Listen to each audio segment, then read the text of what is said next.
Hello, one, two, three. Hello. Welcome to the Digital Technology Awards 2024,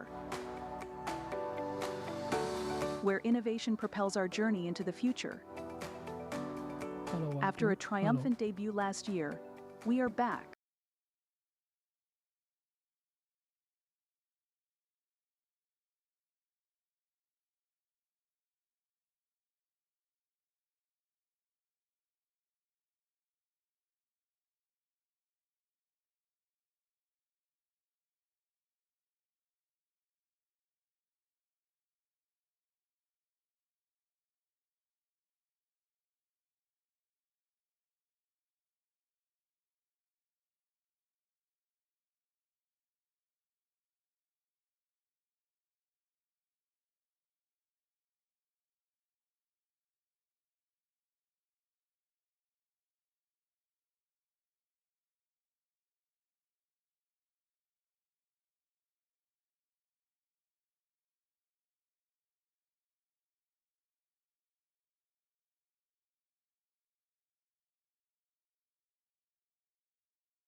and nurturing. The story of ICAP, the Institute of Chartered Accountants of Pakistan, is no different. In the year 1960, 130 registered accountants petitioned the government to establish ICAP. You see, there were very few people who were practicing here. And there were about 10, 15 accountants. I don't remember exactly. 10, 15 accountants from Karachi, Lahore, and other parts of the country. And meetings were held there in Al-Barkas, Bandar Road, Karachi.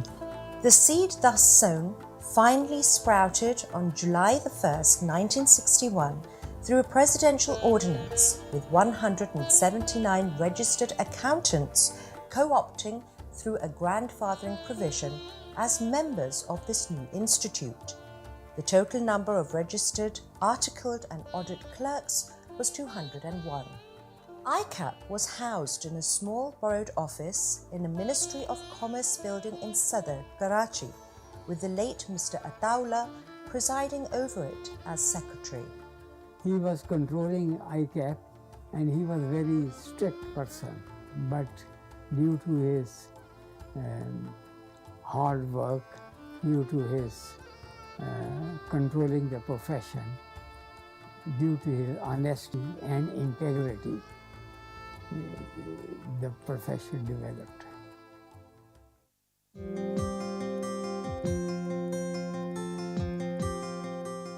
From these humble beginnings, the Institute, as it is today, commands the most respected place in the arena of professionals. 55 years later, ICAP has a presence in 11 cities, employs over 200 people, has a membership of over 6,500 members, maintains overseas chapters in 5 countries, and possesses an active student population of over 36,000.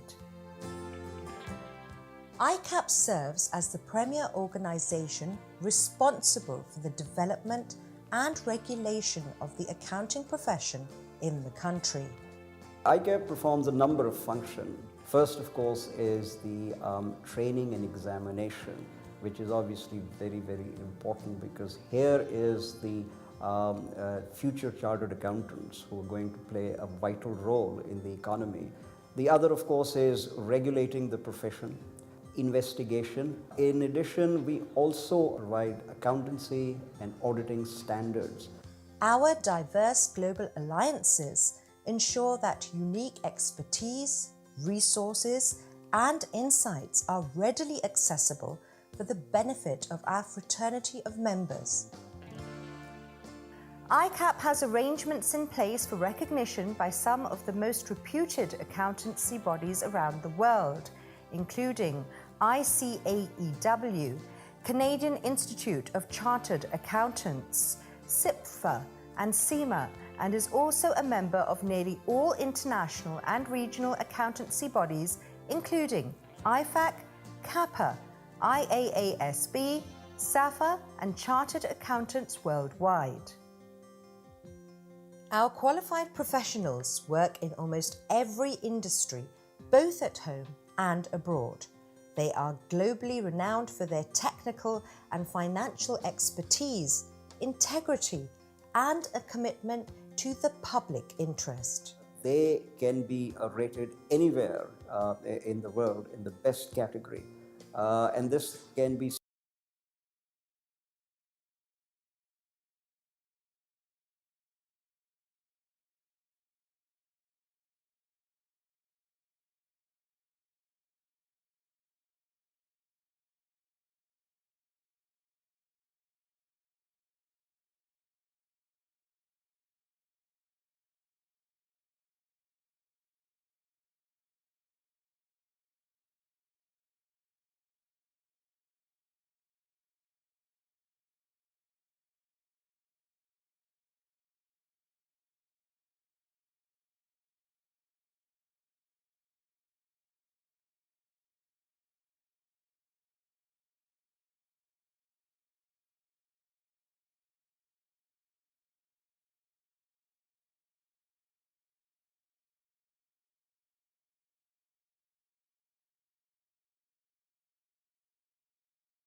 in Sadr, Karachi, with the late Mr. Ataullah presiding over it as secretary.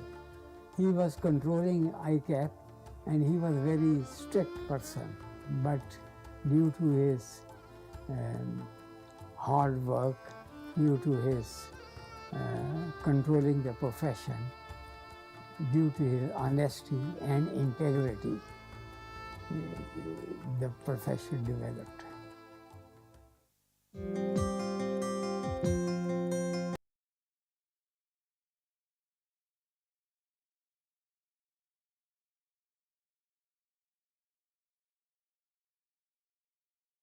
Hard work, due to his controlling the profession.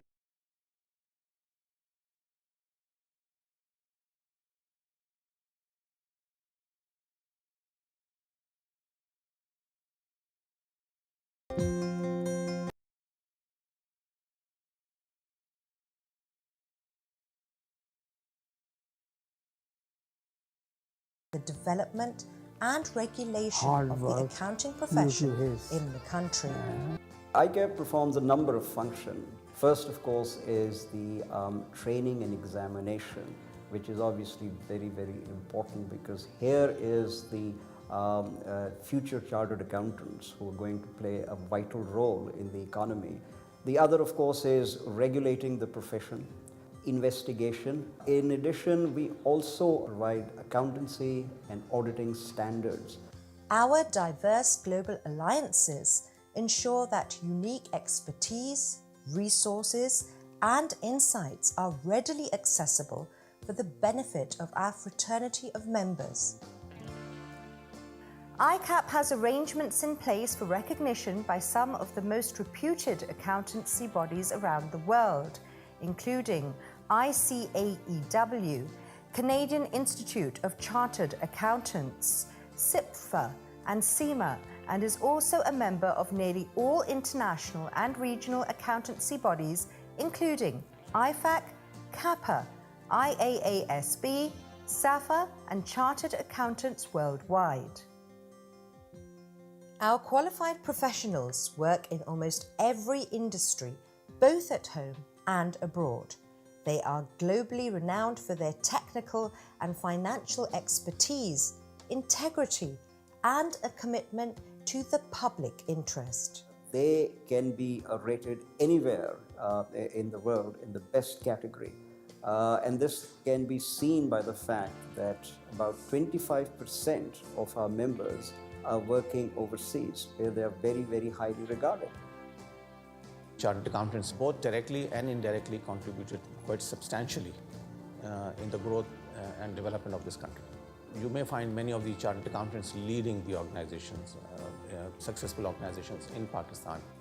A CFO plays a very crucial role in the development of the economy as well as in growing businesses. It really helps to take the economy or any business from good to great. Indeed, the quality of chartered accountants being produced by ICAP and the standards of ethics being observed by them in practical life remain of prime importance to the Institute. It is not merely a coincidence that our chartered accountants share the strongest commitment to maintaining the highest standards of ethics and professional excellence. 2 point want to make. In any profession, the most important thing is professional ethics. And that is something I want to emphasize on young people, that whenever they become chartered accountants, do not forget your professional ethics. And number two, the quality of the work. And one thing I think the Institute is doing very effectively is checking the quality of the firms which are in the profession. As a widely recognized professional accountancy body, ICAP is continuously working with policy-making institutions, industry, and regulators to ensure transparency, accountability, and good governance. In every particular law or every particular aspect of the government where the economic situation is involved, they do consult the institute, and institute gives its recommendations, and those recommendations are followed up. The exclusive fraternity of ICAP Chartered Accountants is playing a leading role towards enabling global organizations to drive high performance. Their sound training and diverse work experience equips them with a unique set of skills that enable them to help businesses thrive. They possess true global mobility, unparalleled recognition, and entrepreneurial spirit. And that is the ICAP experience. You have great examples of people who've risen to the top of industry in Pakistan as well as abroad. Yeah, they've always held firmly to the basic principles of rigor and discipline and accountability that a chartered accountancy training ingrains in you. A chartered accountant is always a person who brings incredible information and knowledge to the table. We've had years and years in which we've taken on chartered accountants from ICAP and actually groomed them into different functions. I think that the maturity that they bring with them gives them an edge. ICAP remains committed to helping the new generation of students to reach unprecedented heights. Our outreach strategy focuses on educating young people about the profession and engaging with the brightest minds across the length and the breadth of the country. I feel that for young people, this is one profession where there is immense opportunity to grow and to be successful in a short span of time. The exclusive ICAP fraternity continues to grow from strength to strength as a professional body. We look towards our future to build on our enduring high value and performance culture through continuous change, adaptation, and innovation. ICAP is committed to uphold the principles of integrity, accountability, and transparency in order to serve the public interest as well as the expectations of its stakeholders. Our primary aim is to make CA Pakistan a true brand of professional excellence with global recognition.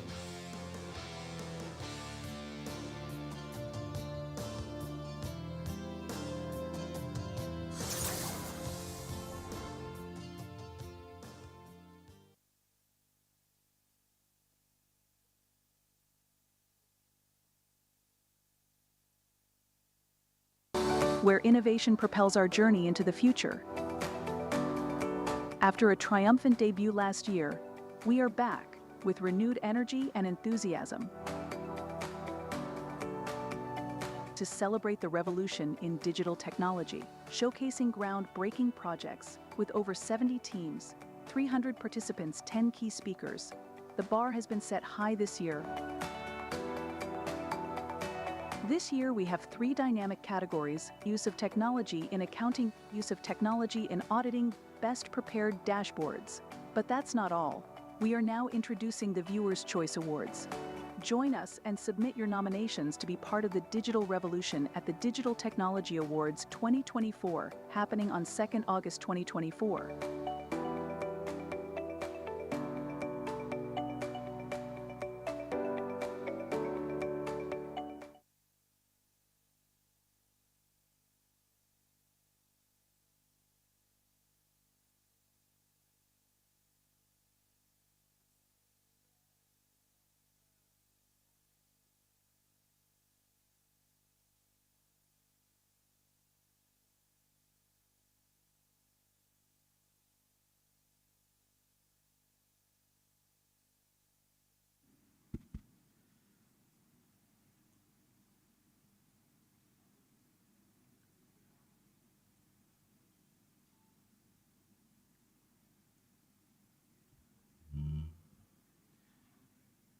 أعوذ بالله من الشيطان الرجيم بسم الله الرحمن الرحيم رب اشرح لي صدري ويسر لي أمري واحلل عقدة من لساني يفقهوا قولي.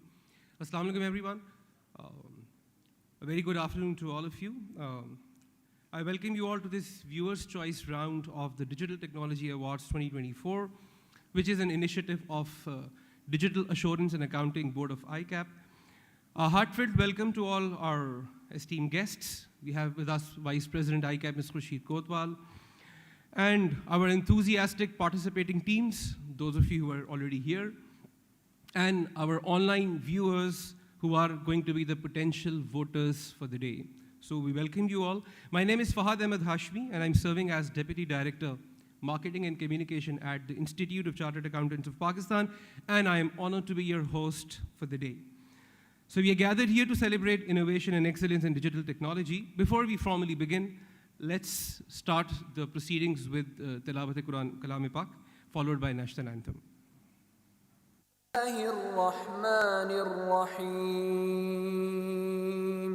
الرحمن علم القرآن خلق الإنسان علمه البيان الشمس والقمر بحسبان والنجم والشجر يسجدان والسماء رفعها ووضع الميزان ألا تطغوا في الميزان وأقيموا الوزن بالقسط ولا تخسروا الميزان والأرض وضعها للأنام فيها فاكهة والنخل ذات الأكمام والحب ذو العصف والريحان فبأي آلاء ربكما تكذبان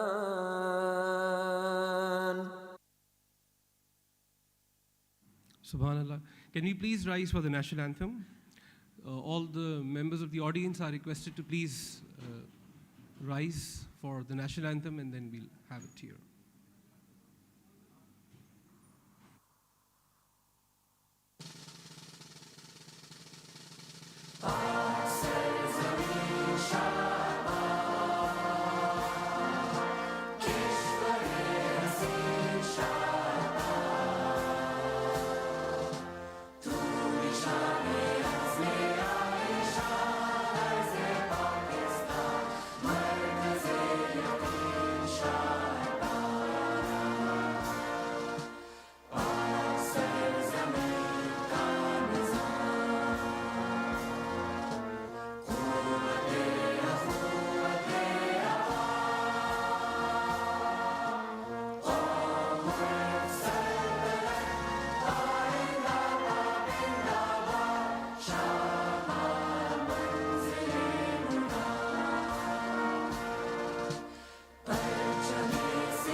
So ladies and gentlemen, as the first thing today, I would request all of you to please visit the official LinkedIn and Facebook pages of ICAP and mark this event so that it will increase the awareness among people that we are live, and this will enable more and more people to know about it, and it will definitely enhance your voters base, because today when you are going to present your projects, so every member who is watching you can actually vote.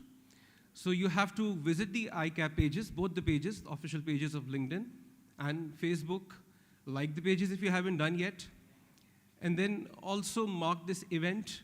And you can also share the live streaming that is taking place so that people in your contact list can actually see that the event is happening live and they get to see your projects through it. The Institute of Chartered Accountants of Pakistan has announced the second season of Digital Technology Awards following the success of the event first season season took place last year. And I would repeat, this is an initiative of the Digital Assurance and Accounting Board of ICAP. The grand award ceremony, as you all know, will take place on 2nd of August at Movenpick, Karachi. And for that, registrations will begin soon. So I would encourage all of you to get registered yourself and also convince your colleagues and your friends to register too. And these registrations will be open for public at large. So mark the date and don't forget to register yourself. These Digital Technology Awards unite the finance, tech, and corporate sectors to showcase innovations, intelligent automation projects, and cutting-edge technologies involving ICAP chartered accountants, affiliates, and students. And these awards, as you all know, cover 3 main categories. Number 1, use of technology in accounting. Number 2, best prepared dashboards. And number 3, use of technology in internal audit. And for your knowledge and for your awareness, I would like to tell you, the process auditors have reviewed all the entries that were put in. Teams have presented their projects to the jury. The jury has shortlisted the projects for which we are conducting the viewers' choice round today for the general public and for people at large to select the best project, what they think is best for them. So this round of awards will be independent to that of the jury. Whatever that jury is doing, they will be judging on the technical grounds, but this is for the viewers to decide what looks best to them. So today, that's 10th of June, we have the viewer's choice for the first category only, and that is the use of technology in accounting. And the other 2 categories will take place on Wednesday, 12th of June. The accounting category is broad-based and includes innovations in the field of accounting, finance, and business, where a chartered accountant has played a role in the project. So that was about the categories, and I think you know it more than me. So to officially kick off our event, please welcome Ms. Khurshid Kotwal for the opening remarks. Ms. Khurshid Kotwal is currently serving as the Vice President ICAP and also Chairperson in the Digital Accounting and Assurance Board. She is double qualified as fellow chartered accountant and a fellow corporate secretary. She is the founder of the management consultancy Asman International and serves as the chief executive since 2010. She has also worked in Unilever for 18 years in leading positions. So please put your hands together for the opening remarks by Ms. Khurshid Kotwal.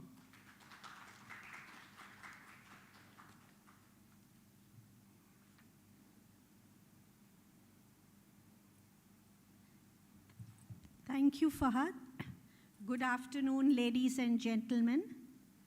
Maqbool Saab, our council member, has joined online, and the CA fraternity and all those sitting over here, as well as those that are seeing us online, a very good afternoon to all of you, and thank you for joining this event, either in person or virtually. So we are pleased to now launch the Digital Technology Awards, which will be held on August 2nd. And you are all welcome to participate, join, and register for this event. When the registrations are open, we will share the details with you. Something about today's program. This is not really about winning and losing. It is about celebrating excellence and talent. Excellence in the field of technology and talent, where all of you all are playing a role and making a difference. So congratulations to all the teams that are participating today or that have put in their nominations. And some teams go forward to the next round. And this is now the audience poll round, where the audience will decide which project they like. This is a new award that was not there last year that has been introduced. I think what we saw last year was there was some disappointment. We cannot give prizes to everybody or recognize everybody.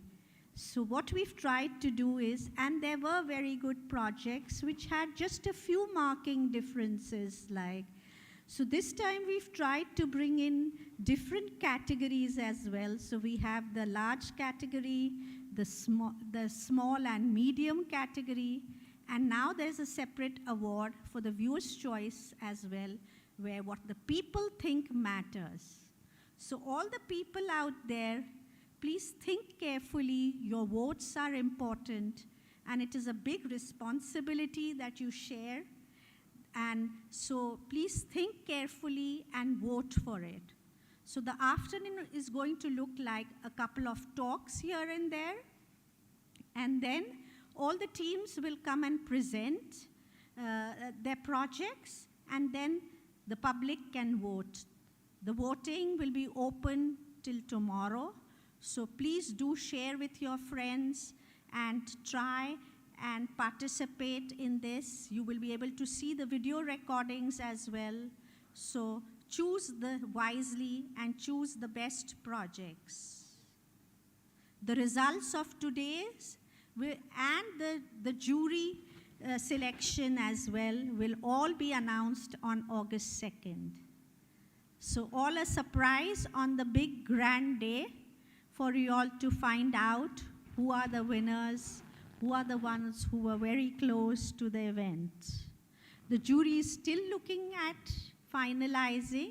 Obviously, some have been shortlisted, but otherwise, this session, they will be still reviewing them and finalizing the results. So good luck. Best of luck to all of you. And please be very careful on the timing, because there'll be a timer out here.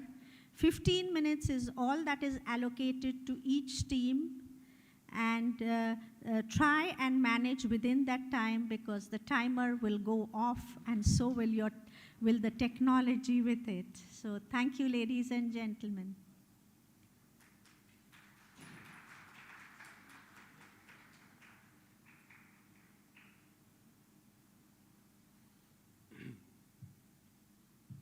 Thank you, Ms. Rashid Kotwal, for those inspiring words. Just to move on, in 2018, ICAP launched this Digital Assurance and Accounting Board to enhance public interest, offer policy recommendations, and support technology innovation in accounting and business. And recognized for upskilling finance professionals, the board's key initiatives, as you all know, are data analytics training and mentorship program, which takes place many times in a year, then SAP Learning Hub and Mentorship, and Technology Assurance Certificate. These programs have significantly advanced the skills of finance professionals, preparing them for the evolving industry. Up next, we have with us our esteemed council member, Mr. Mohammad Maqbool, who has joined us from Lahore via Zoom. He will share ICAP's vision on technology in the student curriculum, and he's serving as the council member and the chairman of Education and Training Committee of ICAP. He has made valuable contributions to the development of curriculum for CA Pakistan qualification. He is a CA from England and Wales, Canada and Pakistan. He has extensive accountancy practice experience as a senior partner in various chartered accountants firms, and he is Dean of School of Accountancy of the University of Lahore since July 2002. So please put your hands together to welcome Mr. Mohammad Maqbool. Via Zoom, he'll share those inspiring words with you, and then we move on. Thank you so much. I'm first of all thankful to Ms. Kotwal and her team for providing me the opportunity to share with my colleagues here the ICAP vision on technology in student curriculum. It is the best time that this talk is arranged, because the ICAP Council is in the process of finalizing the Education Scheme 2025. As you all know, the ICAP was established in 1961 with a couple of hundred registered accountants as its first members.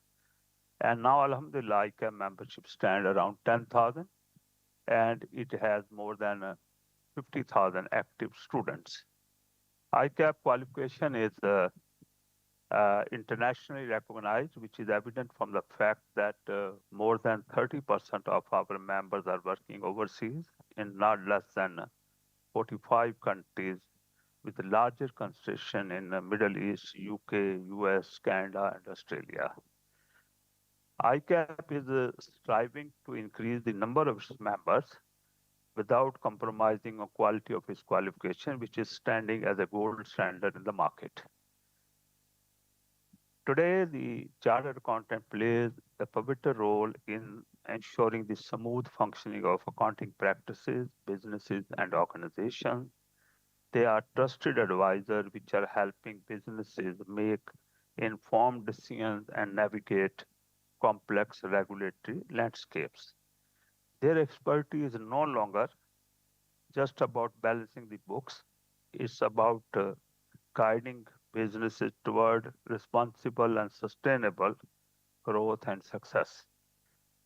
As we stand at the threshold of a rapidly evolving global landscape, it becomes increasingly imperative to ensure that the CA profession not only adapt but thrive amidst its winds of change.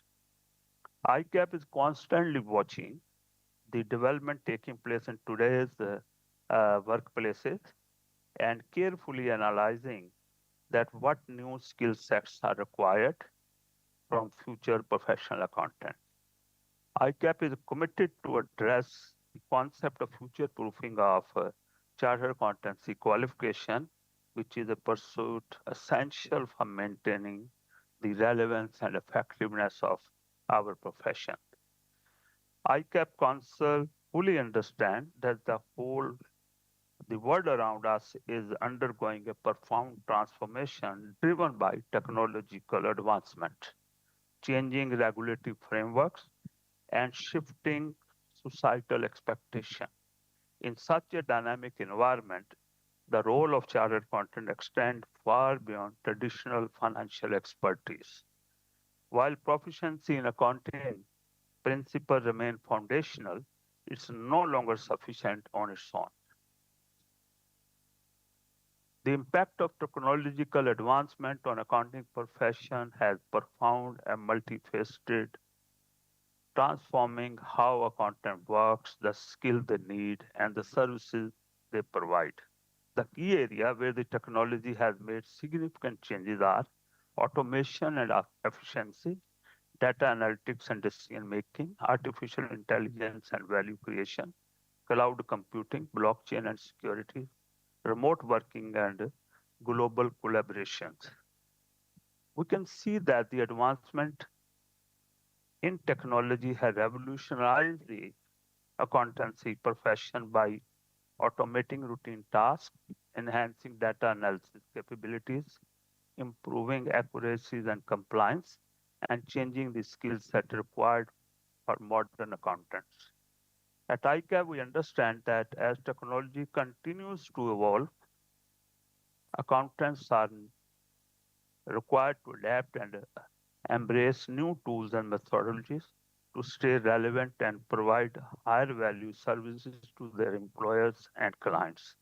Now I turn to ICAP vision on technology for student curriculum. Currently, we are running the scheme 2021.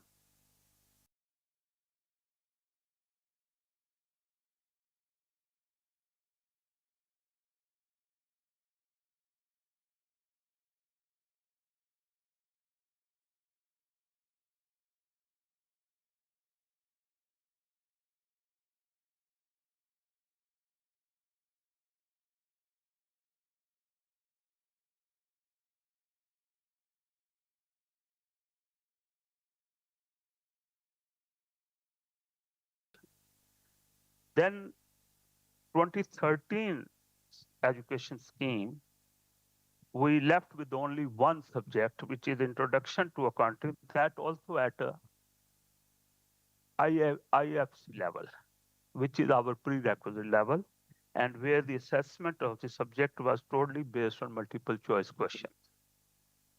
And then in the current scheme, which is we call the 2021 scheme, we have one hand-on course on MS Office or MS, and here we don't have any assessment mechanism.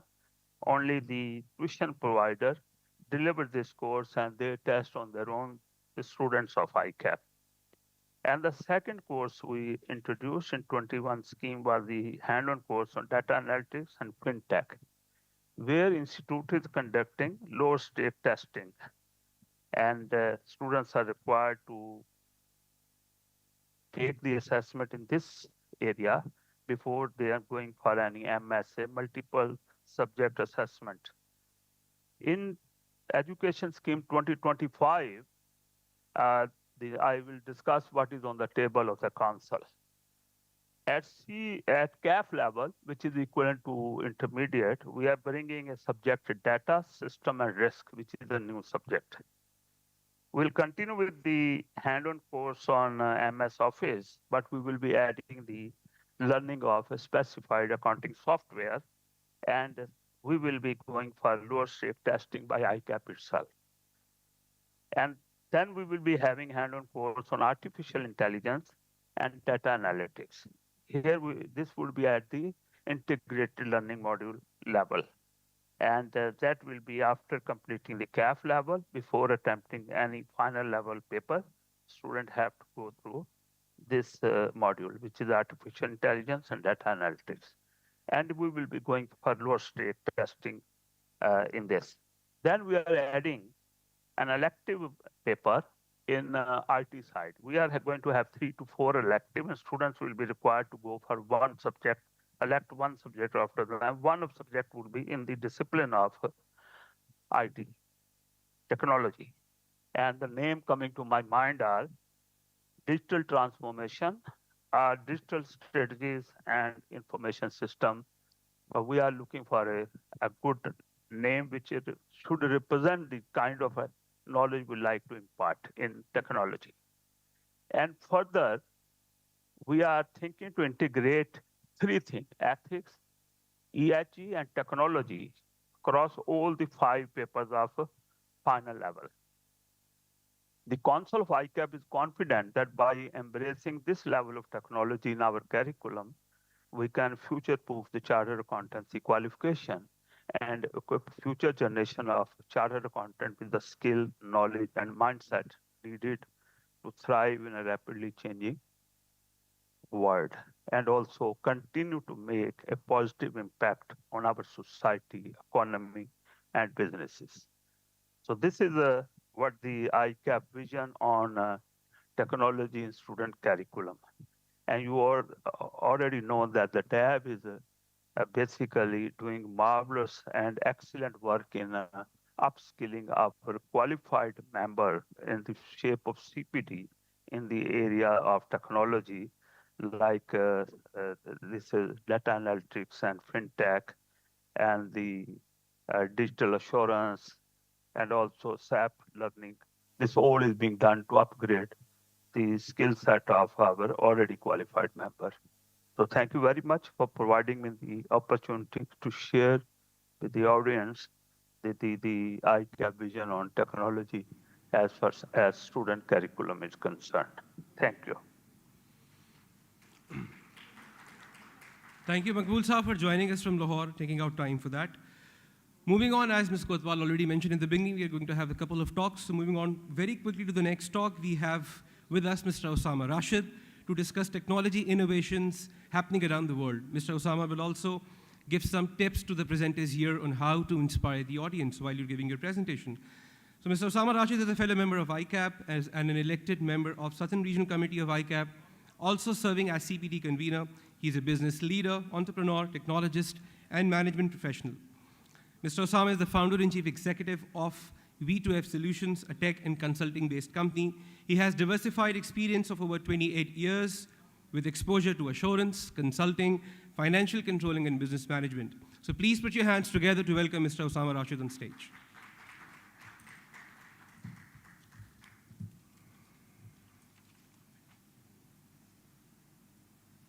Assalamu alaikum. Thank you very much for the introduction. First of all, I would like to congratulate Digital Accounting and Assurance Board headed by Ms. Khurshid Kotwal for putting up these digital technology awards.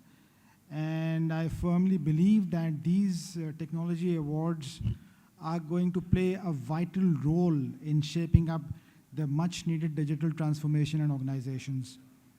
And not just the DAP, I also would like to, congratulate all the participating companies that have, not just participated, but they have basically come out and showcased their digital transformation projects.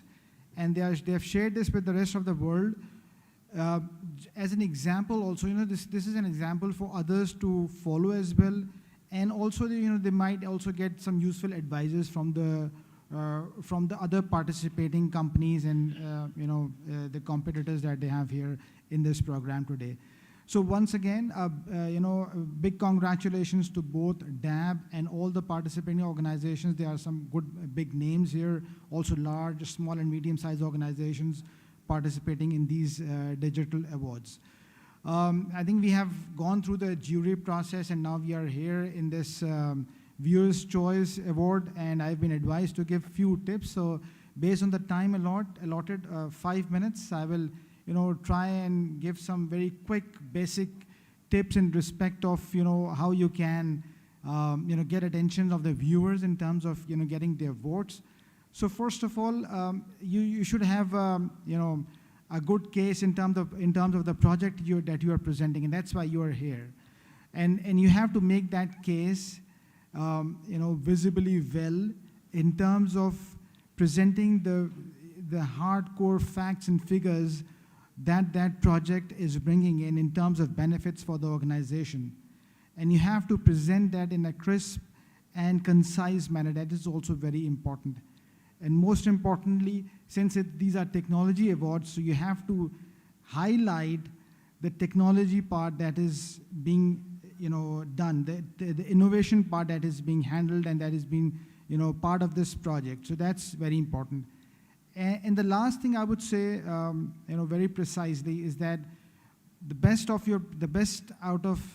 presenter from your team should be making this presentation, keeping all these factors in mind. So that was, a very quick basic tips. These, honestly speaking and frankly speaking, you might think that these are very basic, but if you are working back and doing work on these basic 4 or 5 points, I am pretty sure, because you already have good projects to present, if you're able to come up with these and prepare it in this way and present it to the viewers, you are going to get their attentions, inshallah. Moving on with the second part of my talk, I would say very precisely, I would like to cover, in terms of what is happening globally in the technology arena. So, we have seen in the last decades about, the outsourcing happening, outsourcing of the non-core activities happening. And then what started happening was that the automation of those non-core activities started to happen. And now the intelligent part is coming in those areas as well, coupled with data analytics and all those things. So basically what is happening is that the world is trying to do work in a speedy manner with more accuracy, more quality, and and more completeness. These are the basic objectives that are behind. So it's technology not just for the sake of technology. You have to have certain objectives in mind, and those are the objectives which I think that if you are fulfilling all these objectives, you are fulfilling the purpose and objective of using that technology. So in terms of finance, if you see, a lot of work is happening, and the finance functions are taking advantage, as I just mentioned a while ago, that subsequent to outsourcing, automating those activities, those non-core activities, and now even the core activities are getting automated through the use of AI and ML, and then the data analytics part comes in. Here, what is important for finance people as well is that, the finance people, the finance function, the accounting function, even the compliance functions, I think they are the best candidates for automation. And there are a lot of automation which is happening here as well in these functions globally and in Pakistan as well. And I think, when the teams will present their project, the people will get to know that a lot of work actually is happening in these areas. But what I will advise the finance people is that, you know, they should step out of their domains of finance, accounting, and compliance. And, you know, they should expand their horizons, and they should reach out to other functions and also help them in terms of automation. Because, you know, one big question, because every automation project has a cost attached to it. And, you know, we are in business organizations, so every business looks for ROI. What is my return on investment? So what the finance people can help is to help those functions in the feasibility part of the projects, you know.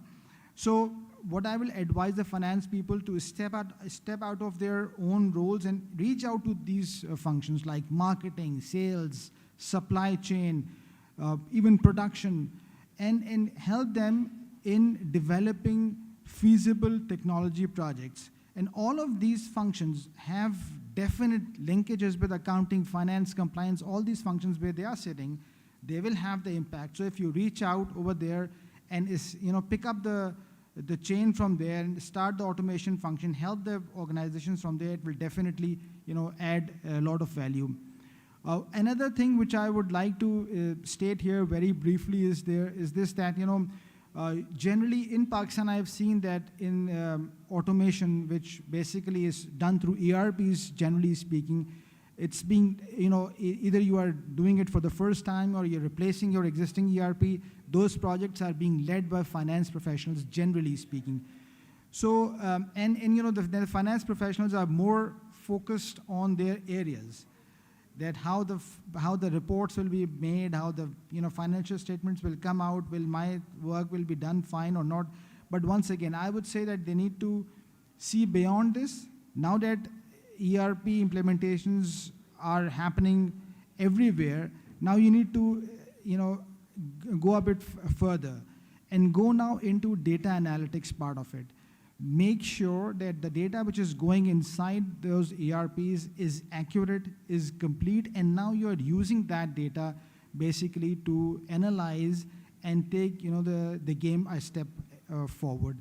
So these were a few words from my side, hopefully with some value addition for you. Thank you very much once again to all of you, and best of luck to all the participating teams. Thank you.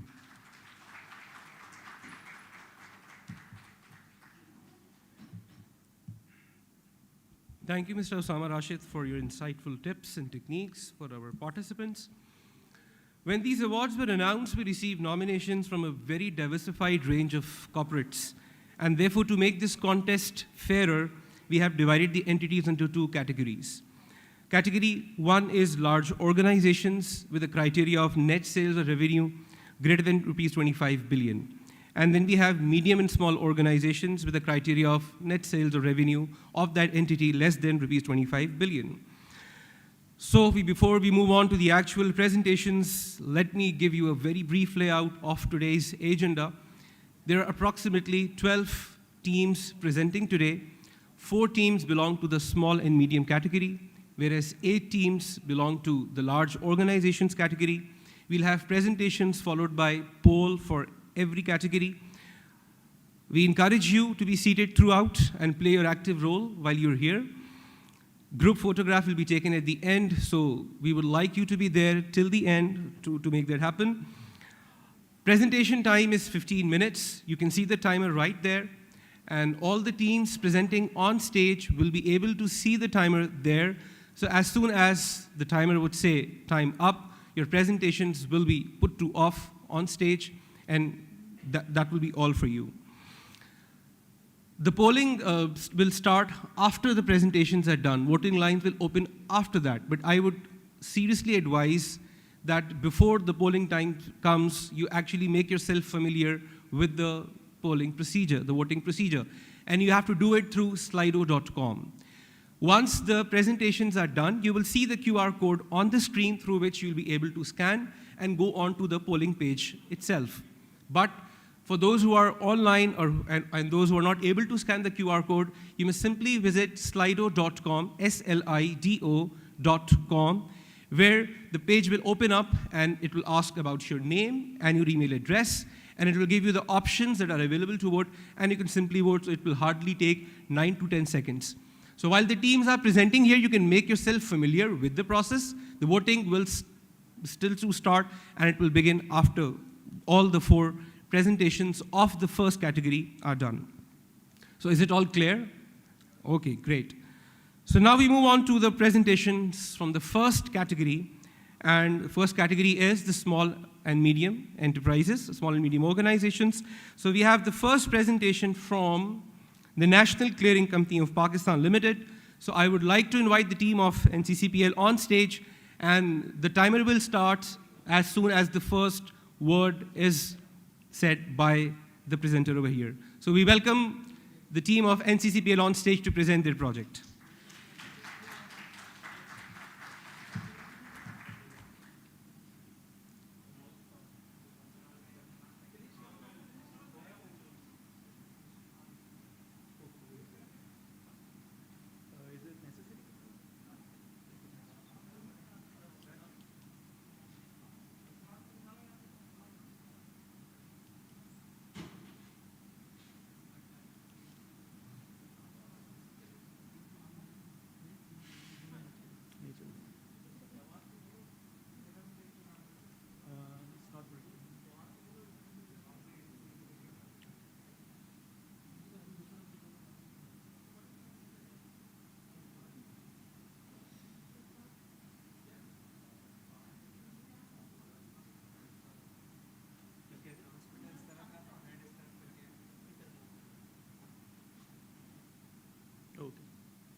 Bismillah ar-Rahman ar-Rahim. Assalamu alaikum everyone. I am Asad Ahmed Ali. I am working as a CFO at National Clearing Company of Pakistan Limited. Along with me is my project management team, accompanied with our Chief Operating Officer, Mr. Imran Ahmed Khan. First of all, I would like to thank you, ICAP, the Digital Technology and Assurance Board, and our respective committee members for providing us this platform where teams and the company can share their technology innovation projects. So thank you so much for it. So moving on, our project is titled NCCPL Digital Onboarding Project. This is all about how an investor in a capital market, the journey of investor in capital market has been transformed from completely being physical to completely being digital. Our presentation will be covering a brief overview about NCCPL role as a CKO, what is our project is all about, the project outcome, its key advantages, integration with other entities, and the cutting-edge technology being used. NCCPL was incorporated in 2001 as a public unlisted company. We are a capital market infrastructure institution along with PSX and CDC. CDC basically provides a platform for trading. CDC keep the custody of assets, whereas NCCPL perform clearing and settlement of all the trades which are executed at PSX. Apart from that, NCCPL is also very much famous for computation of capital gain tax for capital market investors, for unit holders of mutual funds, as well as for the investors of PMEX. We are also responsible for registration of investors, of capital market investors at PSX. We are also providing access to leverage market products. So before moving towards our project presentation, our project overview, it is very much important to understand the vision and mission behind it. देखिए stock market किसी भी मुल्क में हो एक बहुत important role play करती है, चाहे इट्स अबाउट कैपिटल फॉर्मेशन, चाहे it's about price discovery of asset, और it's about the economic health of a country. The capital market plays a very important role. एक इंपॉर्टेंट पिलर जो capital market का है वो है market participants. How many participants in the market are trading in the market, how many investors are eligible to trade in the market. This is one of the most important pillar in the stock market, because जितने भी ज़्यादा investors होंगे उतनी ज़्यादा liquidity होगी, उतनी ज़्यादा price discovery होगी. Unfortunately, right now in Pakistan, capital market के जो investors है वो बहुत limited है. अगर मैं आपके आज के stats share करूँ, so right now there are 330,000 investors in the capital market, which accounts for only 0.15% of the population. If I compare it with the regional peers, India India में जो टोटल कैपिटल मार्केट इन्वेस्टर्स है वो 80 million है, which accounts for around 5% of their population. Sri Lanka में around 800,000 investors है, which account for around 3% of their population. Indonesia, around 6.4 million investors there, which accounts for around 2% of their population. So considering these stats, Pakistan के जो number of capital market investors है वो बहुत limited है. So ये एक हमारे लिए बहुत बड़ा challenge है. So having said that, NCCPL under the guidance of SCCP was mandated by SCCP in 2017 to become a centralized KYC organization with 3 to 4 key objectives. First of all, to enhance user experience. Each user has to go through the KYC process only once. There will be no duplication of efforts. Secondly, to understand to ensure the physical verification and to ensure the existence of investor. And thirdly, to enhance the number of investors in Pakistan. So with this agenda, NCCPL became a centralized KYC organization in 2017. We implemented the CKO system in 2019. जब 2019 में हमने CKO system को implement किया, so at that stage the entire process was honestly physical. But even in that stage, we bring in certain innovation. पहले 3 account opening form होते थे. एक broker का फॉर्म होता था, एक NCCPL का फॉर्म होता था और एक CDC का फॉर्म होता था. So we made sure that we replaced these 3 forms with the 1 form, and we provided broker an access to the central portal where he can input the information. So होता क्या था कि एक investor जिसको अगर capital market में participate करना है या इन्वेस्ट करना है, he used to approach to the broker by filling in the hard form. The broker used to perform the biometric. The broker used to enter the information in the central portal, which we provided access to, and then the information was passed on to the NCCPL and CDC. Once the information was received at NCCPL end, there are certain validations of the credential we need to perform, which is required in our CKO regulation. For example, we need to perform the IBAN of the investor, we need to verify the CNIC of the investor, and we need to verify the mobile number of the investor. So once the information was received at NCCPL, we performed that validation, and then the investor was able to trade, and then the investor was able to participate in the stock market. This entire process used to take in 2019 at least 2 to 3 days from the submission of the form till the registration of the account. We started the digital onboarding journey in 2020. Before COVID, there was no concept of digital account opening in Pakistan's capital market. Covid में बहुत ज़्यादा challenges face किए थे investors ने या brokers ने, because यहाँ क्योंकि फिजिकली लोग ट्रैवल नहीं कर रहे थे, फिजिकल इंटरेक्शन बहुत लिमिटेड था, ठीक है, और biometric is one of the mandatory condition थी. At that stage, NADRA did not allow us API-based connectivity. So we, along with CDC, PSX, and SSB, thought that the only solution is now the digital onboarding, कि हम लोग investors को online account opening के through onboard करें. So what we did is that in January 2021, we provided broker a platform wherein the broker, whereby we connected the broker's website with our central portal system. So now the requirement of physical filing of the form was replaced with the online form. Investor website पे जाके information input करता था, ये information NCCPL के पास receive होती थी, ठीक है, NCCPL पे information को validate करता था, again the mobile number, the CNIC and the IBAN. Once the information was received, we replaced the requirement of biometric with the OTP. So when we verify this information, an OTP was used to send to the investor. After which, once the OTP was confirmed, there were certain other information which was sent by the investor, and then the user was able to trade in the capital market. जो 2 से 3 दिन का time था 2021 में, वो time around 1.5 days पे आ गया. But at this stage we still felt के बहुत ज़्यादा इंप्रूवमेंट की ज़रूरत है, क्योंकि 3 में से 2 इन्फॉर्मेशन अभी भी हम लोग मैन्युअली वेरीफाई कर रहे थे, एक IBAN की इन्फॉर्मेशन और एक CNIC की information.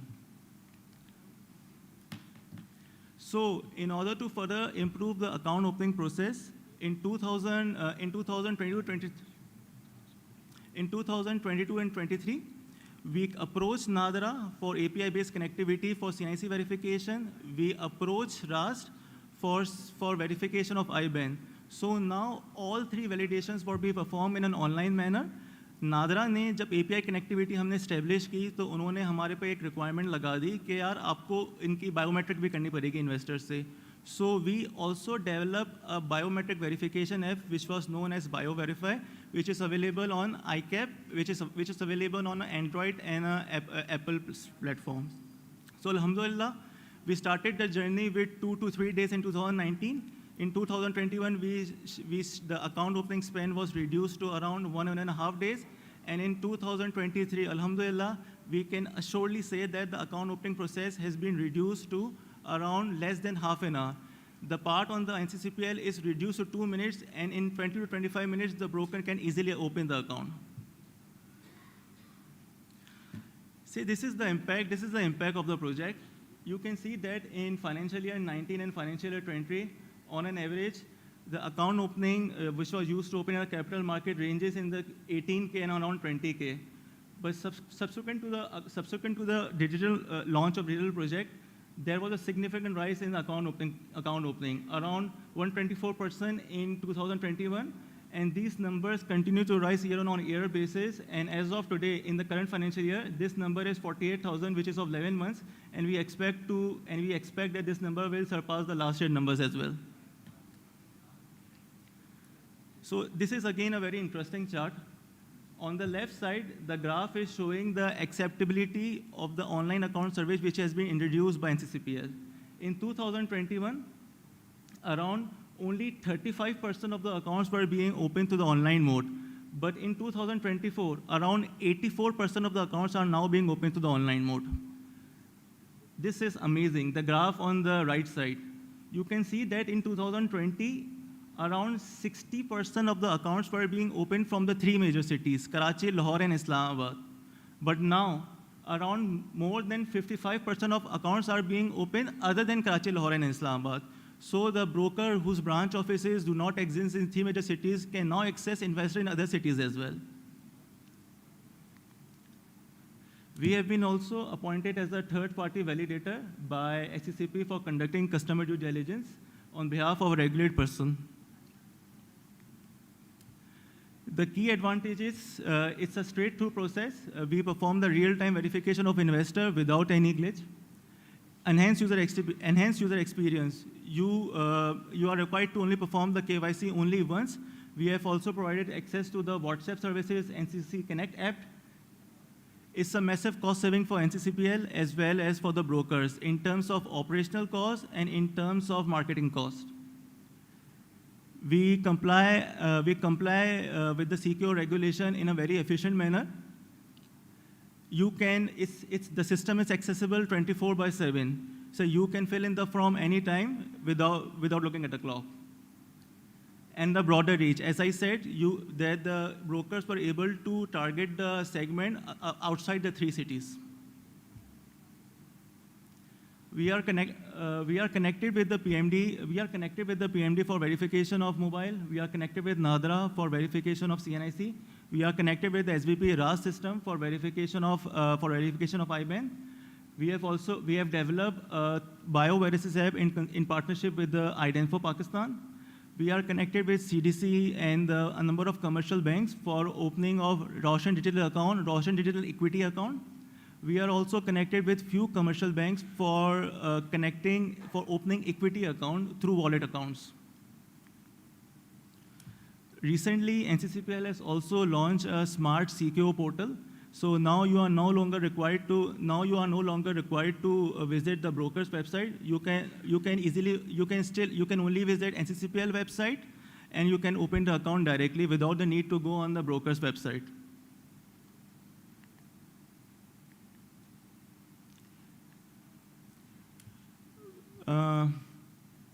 We are using an API-based connectivity for integration with other entity, for integration with Nadra, PMD, and RAS, and along with CDC and SPSX. We are also using an artificial intelligence technology in our biometric verification app so that the investor can perform the bioverification in a seamless manner. These are some of the technology which is being used in the project. You can see it. And we have implemented a number of security controls throughout our journey, which includes WAF, Fortinet, a number of firewalls, along with the Cloudflare. Well, that's all from my side. So in the end, I just wish that the stock market in Pakistan continues to develop, and it is our target, and we envisage that the number of stock market investors from 330K right now to the 1 million is our target, and we hope that we can reach that target. Thank you so much.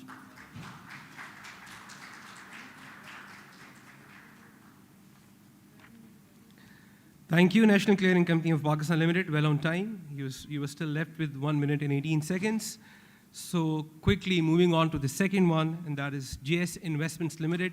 So I would like to invite the team of JS Investments to be on stage and present their project.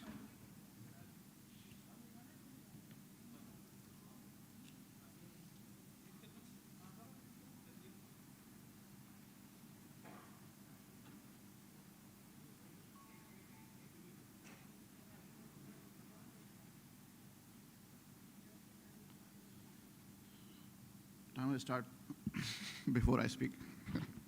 Anyhow, Assalamu alaikum ji. Good afternoon to everyone. Thanks to ICAP, first of all, for inviting us and to give us the opportunity to present this award-winning digital retirement solution. Why I say this is an award-winning retirement solution is because on Friday, this innovation got the award of Pakistan Digital, from the Pakistan Digital Awards in the category of the best digital innovations. So I'll introduce my team first.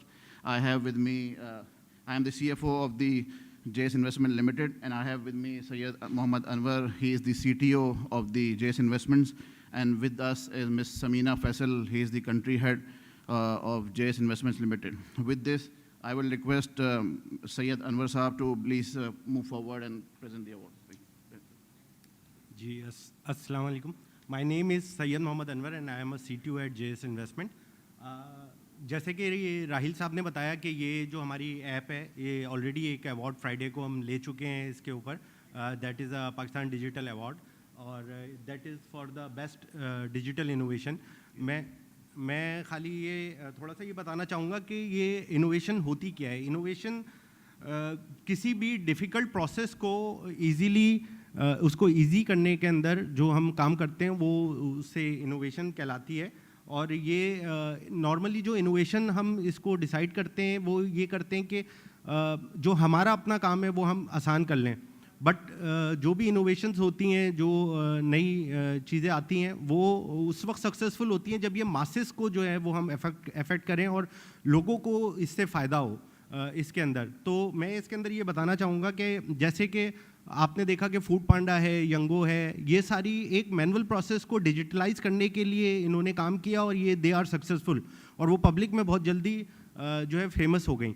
अच्छा, इसके अंदर एक part और ये होता है कि ये जो इनोवेशन आप करने जा रहे हैं that should not be a very difficult process. लोगों के लिए जो इसके यूज़र्स हैं वो उसके लिए बहुत आसान हो, सिंपल हो, यूज़र फ्रेंडली हो, ताकि उसकी अडॉप्शन जो है अडॉप्ट करें यूज़र वो बहुत ही ईजीली तरीके से वो उसको अडॉप्ट कर सकें।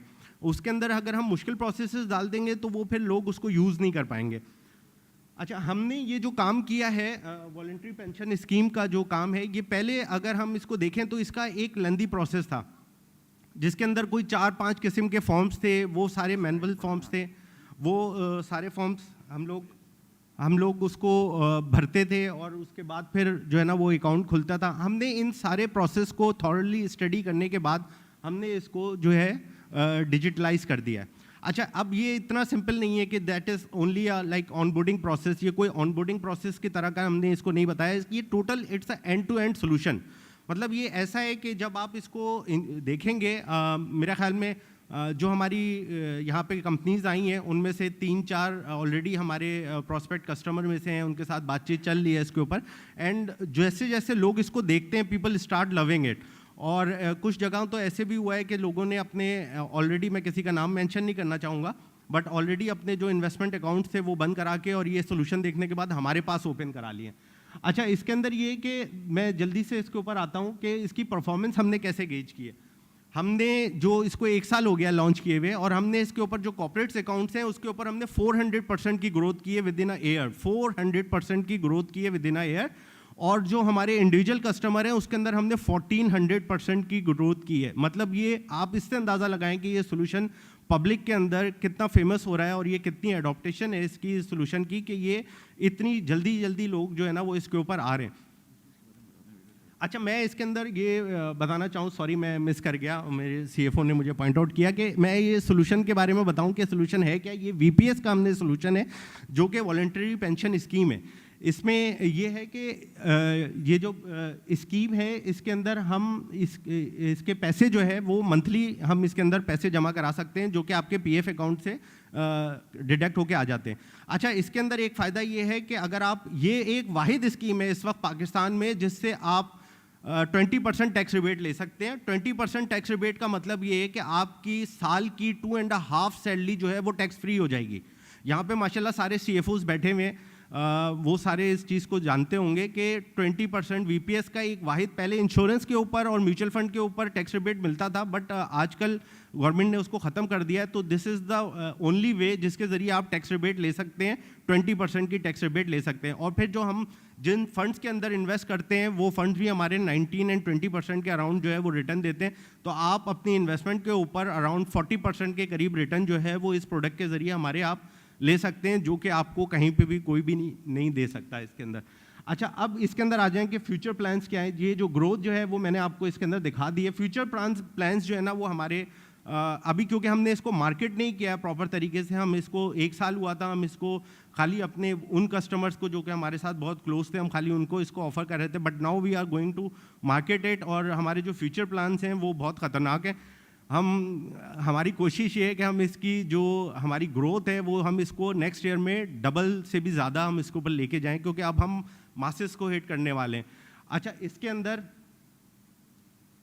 अंदर ये स्ट्रेटजी हमने बताई है, क्योंकि टाइम शॉर्ट है, मैं जल्दी से इनसे बोलूँगा कि ये इसको स्लाइड को आगे कर दें। अच्छा, ये जो है ये हमारे 2 तरह के कस्टमर को बेनिफिट करता है। ये कॉर्पोरेट्स के लिए भी हमने ये सोल्यूशन बनाया है, और इंडिविजुअल जो अगर कोई इंडिविजुअली भी इन्वेस्ट करना चाहता है तो उसके लिए भी ये सोल्यूशन जो है ना हमने डिज़ाइन किया है। ये सोल्यूशन को डिज़ाइन कैसे किया है, इसमें क्या टेक्नोलॉजी लगी है, मैं आपको आगे बता रहा हूँ। ये हमारा ये सोल्यूशन है ऑनबोर्डिंग का, जिसके अंदर ये आप देखें कि ये हमने 4 स्क्रीन्स के अंदर जो डिजिटल VPS, जो पहले VPS था मैनुअल VPS, जिसमें आपके बहुत सारे फॉर्म्स थे, कोई 4-5 किस्म के फॉर्म्स थे, और उसके अंदर हम भरते थे, और उसकी रेगुलेटरी रिक्वायरमेंट भी बहुत ख़तरनाक किस्म की थी, और हमें बहुत टाइम लगता था वो सारी चीज़ें करने के लिए। उन सारी चीज़ों को हमने इस डिजिटल जो हमने बनाया है इसके अंदर आसान कर दी है। ख़ास तौर से ये सोल्यूशन कॉर्पोरेट्स के लिए बहुत अट्रैक्टिव है, क्योंकि कॉर्पोरेट के अंदर अगर आप, एक कॉर्पोरेट फैसला करती है कि वो अपने एम्प्लॉयज़ को VPS सोल्यूशन देगी, तो उसमें क्या है कि अगर उस कॉर्पोरेट के 500 या 1000 एम्प्लॉयज़ हैं तो सबको मैनुअली अगर प्रोसेस होगा तो सबको फॉर्म डिस्ट्रीब्यूट करना होगा, उसके बाद फिर वो फॉर्म कलेक्ट करना पड़ेगा उनसे, और फिर वो उनसे सारे डॉक्यूमेंट्स उनसे आपको गैदर करने पड़ेंगे। हमने इस सोल्यूशन के अंदर क्या किया है कि हमने एक्सेल की शीट का ऑप्शन दे दिया है। एक्सेल की शीट, आप हर एम्प्लॉय का सारा प्रोफाइल डेटा उनके HR के सिस्टम के अंदर मौजूद होता है। वो अपने HR के सिस्टम से क्यूरी लगवा लें या कोई रिपोर्ट बनवा लें, या हमने इसके अंदर एक और इनोवेशन की है कि हमने API कनेक्टिविटी भी दे दी है। तो अभी जो जितने भी फेमस आपके HR सोल्यूशन है, चाहे वो टाइम ट्रैक्स हो या वो आपका डेसिबल हो या इस तरह के और भी जो सोल्यूशन है, उनके लिए हमने APIs बना दी है। तो आप वो API अपने सिस्टम के साथ इंटीग्रेट कर लें और वो डेटा ऑटोमेटिकली हमारे सिस्टम के पास आ जाएगा। तो मतलब ये कि आपको कोई भी काम HR को करने की ज़रूरत नहीं है, ना ही फाइनेंस डिपार्टमेंट को कोई इसके अंदर कोई चीज़ करने की ज़रूरत है। ये सिस्टम आपके HR का जो बेनिफिट, सैलरी बेनिफिट लेवल का जो PF रिलेटेड काम है, उसको ये तकरीबन हाफ कर देगा। उसके बाद ये जो हमने एक्सेल की शीट हमने लगाई है, इसके अंदर अगर आप ये देखें कि सारे एम्प्लॉयज़ का डेटा ये एक्सेल के थ्रू आपने अपलोड कर दिया। अब इसके अंदर हमने मशीन लर्निंग और AI का यूज़ किया है कि अगर कहीं पे भी कोई भी फील्ड वो गलत डालेगा तो ऑटोमेटिकली ये उसको डिटेक्ट कर लेगा और खाली वो सेल आइडेंटिफाई कर देगा जहाँ डेटा गलत है। तो मतलब ये कि गलत डेटा डालने का चांस ही नहीं है इसके अंदर। आप हमेशा इसके अंदर सही डेटा ही डालेंगे और हमारे पास भी वो सही डेटा ही आएगा। इसके बाद फिर यहाँ पे देखें, आपके यहाँ पे हमने एक छोटी सी समरी भी बना दी है, that is automatically generated summary. ये मैं नीचे सेकंड स्क्रीन की बात कर रहा हूँ अपलोड के बटन के ऊपर, कि आपने कितने एम्प्लॉयज़ अपलोड किए हैं, उनकी टोटल अमाउंट क्या बन रही है। तो आपको जो भी आपने एक्सेल के अंदर अगर कोई चेंजेस भी किए हैं तो वो सिस्टम आपको खुद बता रहा है कि आपको कितनी अमाउंट का चेक बना के सबमिट करना है। इस सिस्टम की ब्यूटी ये है कि सिवाय चेक लिखने के अलावा आपका कोई काम मैनुअल नहीं है, सारे काम आपके ऑटोमेटेड तरीके से हो गए। उसके बाद एक्सेल की शीट अपलोड करने के बाद अगर कॉर्पोरेट अकाउंट है तो स्कीम भी सेलेक्ट करने का ऑप्शन दिया हुआ है, फंड टाइप भी सेलेक्ट करने का ऑप्शन दिया हुआ है, और ये ऑप्शन भी दिया हुआ है कि आप एम्प्लॉय को विड्रॉल का ऑप्शन देना चाह रहे हैं या आप अपने पास रख रहे हैं। कुछ कंपनीज ऐसी होती हैं जो कहती हैं कि जी हमें कुछ सिक्योरिटी चाहिए पीएफ के लिए, एम्प्लॉय के लिए, वो छोड़ के जाए तो हमारे पास कुछ पैसे हों, तो हमने ये वाले ऑप्शन भी इसके अंदर बिल्ट इन कर दिए। और अगर इसकी जो सबसे ब्यूटी है, और अगर आगे चले हम, तो ये है डैशबोर्ड जो कि इस सिस्टम के साथ लगा हुआ है। वंस यू ऑन बोर्ड और आपने पैसे जमा करा दिए तो आपके पास कंपनी के लिए ये व्यू आएगा जिसमें आपको पता चल रहा होगा कि आपने किन किन फंड्स के अंदर इन्वेस्ट किया हुआ है, और उसकी रियल टाइम आपको अमाउंट पता चलेगी कि आज तक की उसकी अमाउंट क्या है। उसके बाद फिर आप नीचे ट्रांजैक्शन स्टेटस के अंदर देखें तो अगर आपके पास 1000 एम्प्लॉयज़ भी ऑन बोर्ड हैं और आप किसी का बैलेंस पता करना चाह रहे हैं तो आपको कोई कॉल करने की ज़रूरत नहीं है, ना ही किसी पोर्टल पे जाने की ज़रूरत है। यहाँ पे आप जाएं, सिंपल एम्प्लॉय का CNIC डालें और वो उसका आपको बैलेंस शीट और खोल के दे देगा, बैलेंस शीट टाइप की, कि किस किस टाइम पे उसने रिडेम्पशन की है और किस किस टाइम पे पैसे डाले हैं, उसका रिटर्न क्या है, सारी चीज़ें वो आपको एम्प्लॉय की बता देगा कि किस एम्प्लॉय के कितना बैलेंस चल रहा है। उसके बाद फिर देखें इन्वेस्टमेंट परफॉर्मेंस के अंदर आ गया, किस महीने आपने कितनी पेमेंट जमा कराई है। ये that is collective, that is for the corporate, जो कि सारे एम्प्लॉयज़ का अपना पोर्टफोलियो देख रही है कॉर्पोरेट। और फिर उसके नीचे पोर्टफोलियो एलोकेशन आ रही है कि आपने कितने कितने परसेंट किस किस फंड के अंदर इन्वेस्ट किए हुए, तो यहाँ पे ये आ जाएगा। उसके बाद फिर यहाँ पे आ जाएगा आपका टोटल एम्प्लॉयज़ अप्रूव कितने, पेंडिंग कितने, और वहाँ पे ऊपर विड्रॉल का और मंथली पेमेंट का भी ऑप्शन है। टाइम शॉर्ट है, मैं आगे चलूँगा। इसके बाद हम कॉर्पोरेट का व्यू देने के बाद हमने इंडिविजुअल जो कॉर्पोरेट के एम्प्लॉयज़ हैं उनके लिए भी हमने डैशबोर्ड बनाया है। ये आप देखें, ये मेरा खुद का डैशबोर्ड खुला हुआ है, जो ऊपर मेरा नाम आ रहा है, मैंने किस फंड के अंदर इन्वेस्ट किए हुए हैं, मैंने कब कब ट्रांजैक्शन की है, ये सारी इन्फॉर्मेशन आ रही है। मेरा करंट बैलेंस क्या है ये भी आ रहा है, मेरा रिटर्न किया है, मैंने किस किस महीने कितनी पेमेंट की है। मैं अगर विड्रॉल करना चाहूँगा तो ऊपर विड्रॉल का भी ऑप्शन आ रहा है, और अगर मैं टैक्स बेनिफिट लेना चाहूँगा तो इन्वेस्टमेंट सर्टिफिकेट भी मेरे पास आ रहा है, जो कि मैं FVR के अंदर क्लेम कर सकता हूँ 20% टैक्स रिबेट के लिए। अच्छा, अब ये कि ये इसके अंदर ये सारी चीज़ें हैं इसके अंदर, और इसके अंदर मंथली पेमेंट भी एक बहुत बड़ा चैलेंज था हमारे लिए, जिसके लिए हमने एक्सेल की शीट अगेन हमने डेवलप की, और सिर्फ 4 फील्ड्स के साथ, 4 कॉलम्स के साथ आप वो एक्सेल की शीट अपलोड करेंगे सिस्टम में, तो आप जो मंथली एम्प्लॉय का जो आपने PF डिडक्ट किया है वो उसको इन्वेस्ट करने के काबिल हो जाएंगे, और हमारे पास आ जाएगा। इसके अंदर सिर्फ एक मैनुअल प्रोसेस है जो कि चेक लिख के आपको देने का प्रोसेस है, वो चेक लिख के।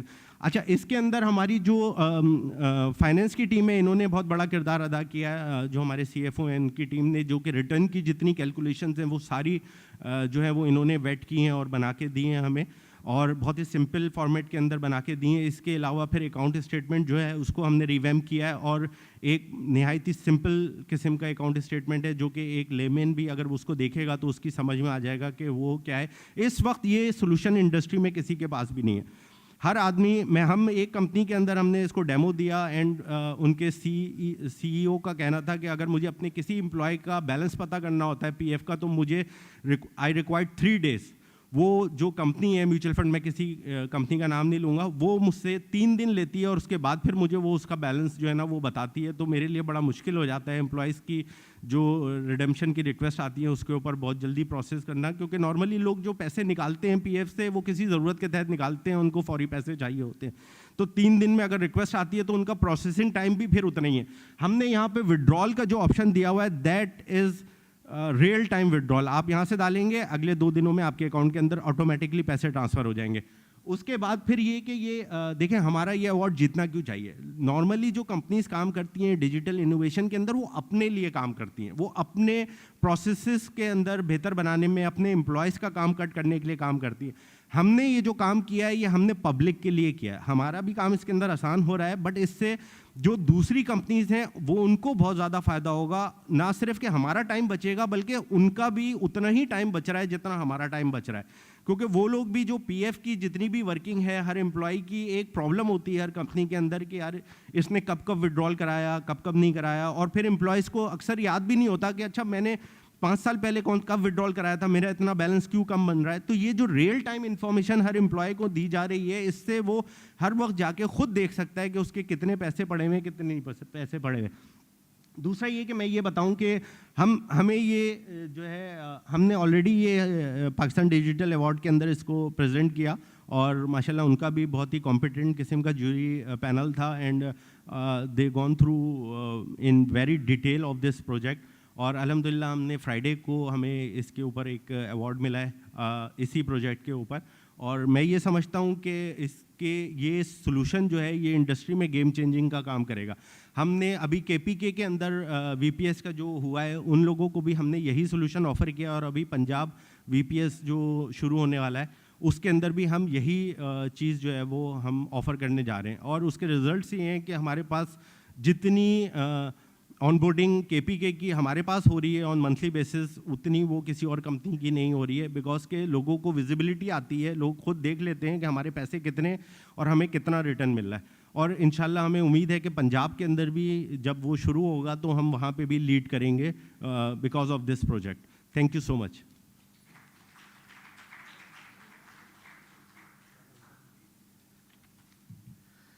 Thank you, JS Investments. Again, yes, you used the time very productively and optimized it. So you have to keep these presentations in your mind because you have to vote after a while, and all this has to be kept in mind. Very quickly, moving on to the next team to present here is Herbeyond Pakistan. So I would request them to please be here and start with their presentation.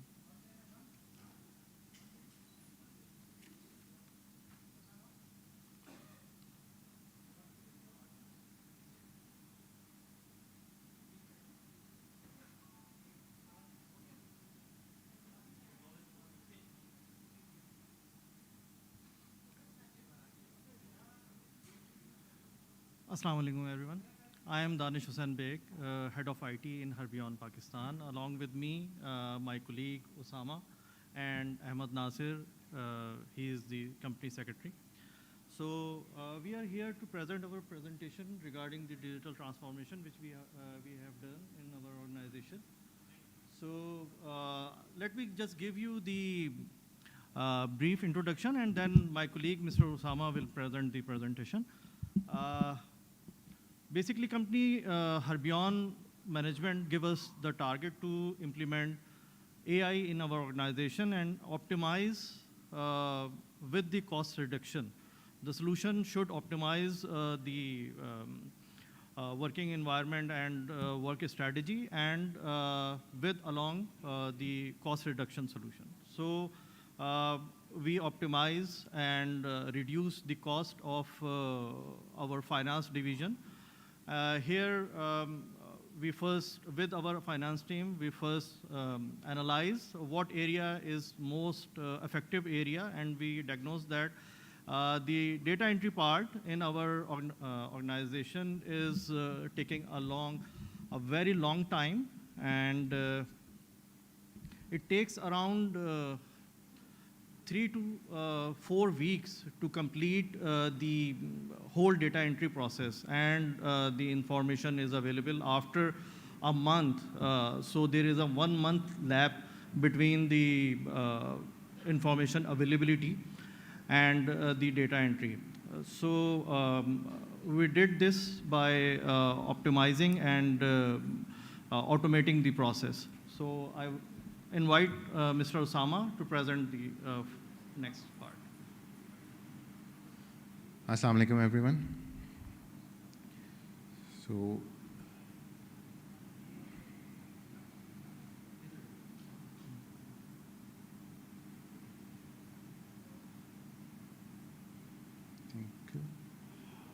okay, so let's just start with the project requirement.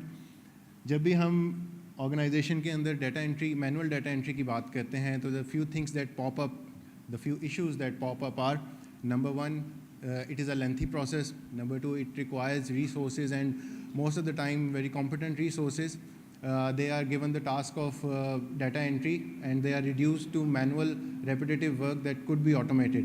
Secondly is the issue with the data quality that is being entered.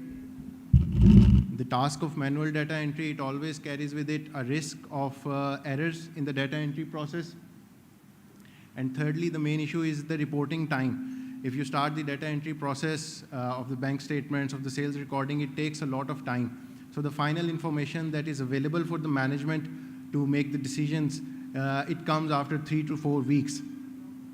So the main vision of this project was to address all these issues while keeping the cost of adoption of technology at a minimum. And the main objectives, if we summarize them, are to boost the efficiency of the employees and our processes, to increase the speed of data entry, and to also increase the depth of the data that is being entered into the system, and also to empower employees to move to higher productive tasks that involves the use of analytics, and to move from a reactive phase to a proactive phase.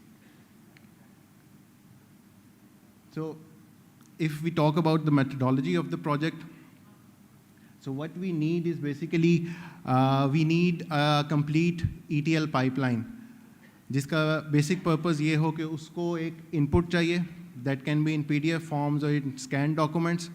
Then basically the pipelines transforms the entire data, and it will give something output in a form that is readily be available to be entered into the SAP without the use of manual or human resource.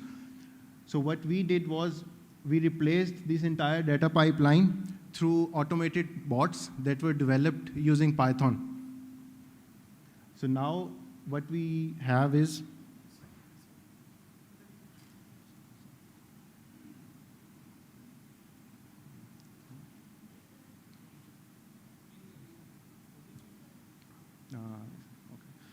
So now what we have is, we generally have an application on which you just have to upload your documents. It could be PDF documents of bank statements. It could be your sales invoices. It could be your sale reports. It could be your utility bills.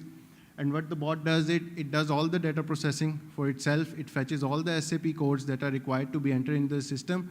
And then it goes into the SAP system and it opens the required T code and it enters all the information. And then it finally gives you the output in the form of document numbers for the user to verify it. So the first part of the project, it was mainly focused on internal development, but for that you needed IT development, IT experts, or you need developers. But at the same time, our goal was also to empower employees as well. So in order to allow the employees to automate their manual tasks for themselves, we also introduced these no-code or very low-code environments for the system. For example, this is just a brief pipeline of the data that we created, that the user can simply input their documents on SharePoint at the required site, and then Power Automate, Microsoft's platform, and that platform uses the AI technology to process all the documents, and then documents can be output final on the SharePoint that can be further connected into the Power BI. From there, all the data processing for the required form, final form, can be done, and then that could be input into SAP directly. So this was the main methodology. So let's move on to the projects that we have done so far. First, let me start with the automation of bank statements.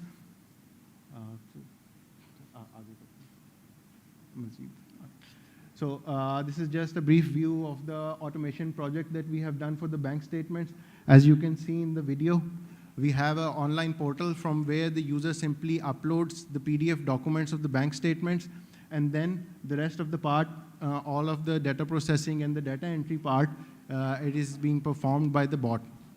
So far, if we talk about the number of banks, we have covered around 35 banks involving local and international bank statements.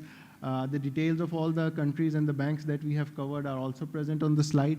And if we talk about the impact of this project, so previously it took about around 65 or 70 hours per month to complete all this data recording process. But now it only takes 1 hour. So all of these bank records are being completely entered into the system, and this project is now being running for almost 4 months now, and the results have been very satisfactory. Let's move on to the next project, sir. So the next project is, by scope terms, it was our biggest project.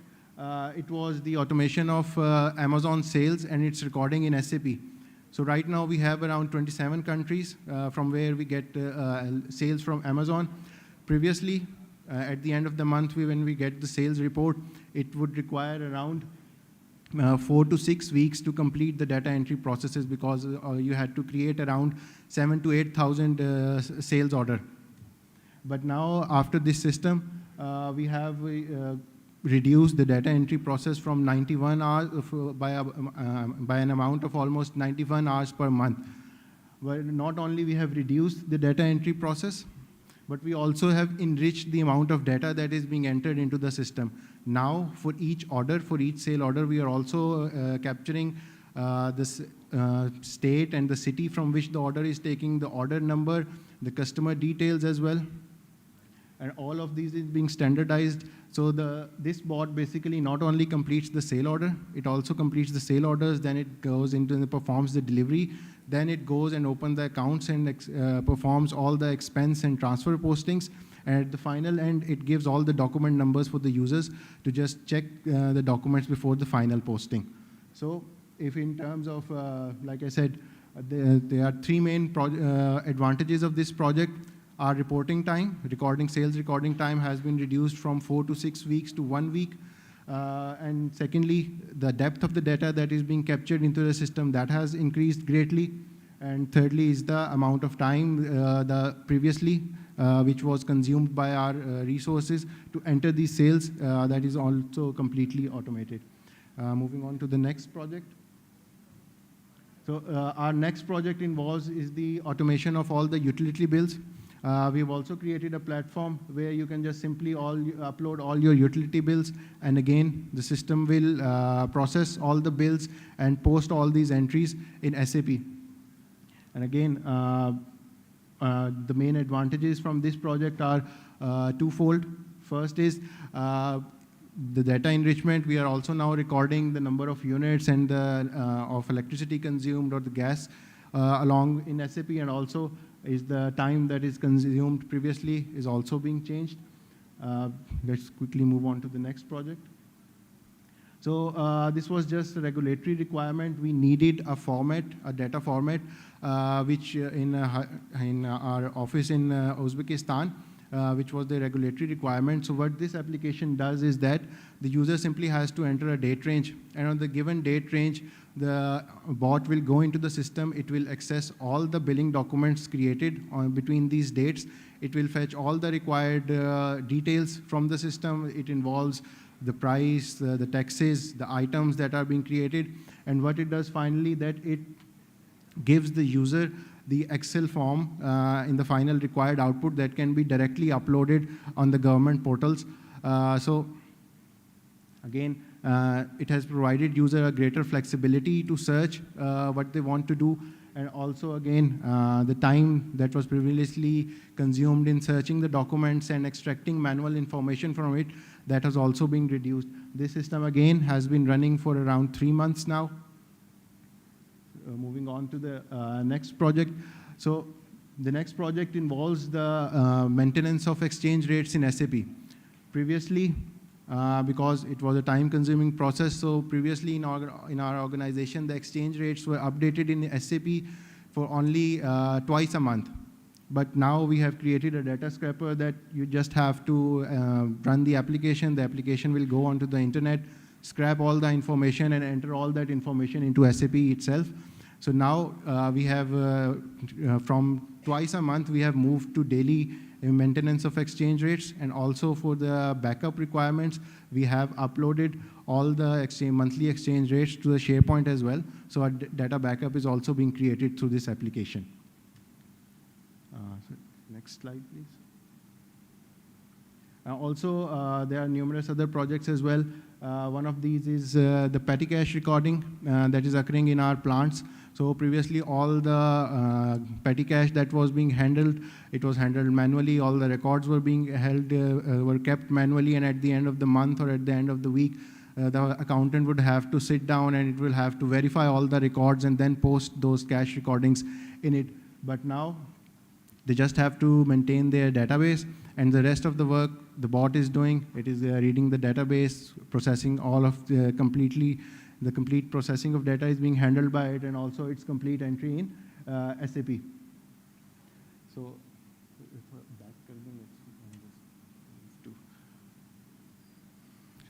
let's just move to briefly.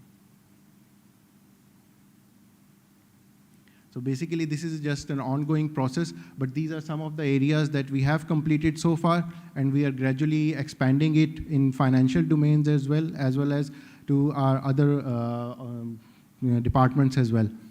So to summarize the achievements of the project, what we have achieved in this is first is boosting the speed and accuracy of the data being entered. The second main is the second advantage that we didn't foresee was the streamlining of back-end processes. Because when you go towards automation, you have to streamline everything. Everything in the system has to be correctly configured. So all the anomalies that were already present in the system, they are also being identified and removed. And thirdly is the increase in operational efficiency. Our reporting times have been increased. The sales effect that we previously took 4 to 6 months, it is now available only after 1 week. Similarly, the bank statements, the bank positions that were available after 3 to 4 weeks, it is now available after 1 week. And if we talk about saving in terms of number of man hours, and if I extrapolate it to entire year, so now currently it stands around 2,200 man hours per year. And all of this work is in-house, so our cost of adoption is at minimum. The only cost that we have to bear is the license that we have to procure for our users when they go for the low-code environment. Other than that, everything has been developed in-house. And Alhamdulillah, the project has been running successfully, and it's just the start. So that's all from our side. Thank you very much.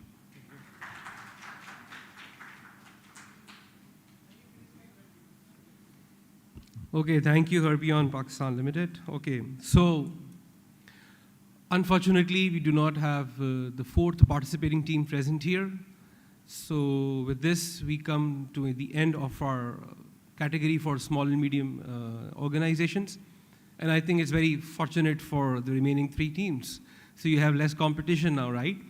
But we're not opening the polls right now. Just reflect on all the 3 presentations that took place. And we'll open the poll after a while. After these insightful presentations, let's hear from another esteemed guest, Ms. Muniza Usman Butt. She's the Honorary Secretary, Southern Regional Committee at ICAP, and a partner at KPMG Taseer Hatim Company. Ms. Muniza Usman Butt has spent over 20 years of her career with KPMG Pakistan and has the distinction of being the first lady partner in the large firm, audit and advisory firm. She is well conversant with corporate and tax laws, foreign exchange regulations, etc. So put your hands together to welcome Ms. Muniza Usman Butt, and do not stop reflecting on the presentations too.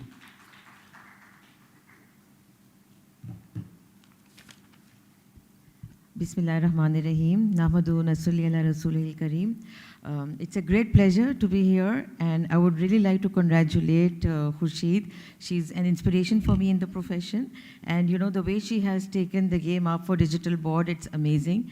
That it's a lot of hard work and coordination that goes in arranging this whole award system, and and then to come and contest, and then also award the nominees. So a round of applause for Khurshid, please.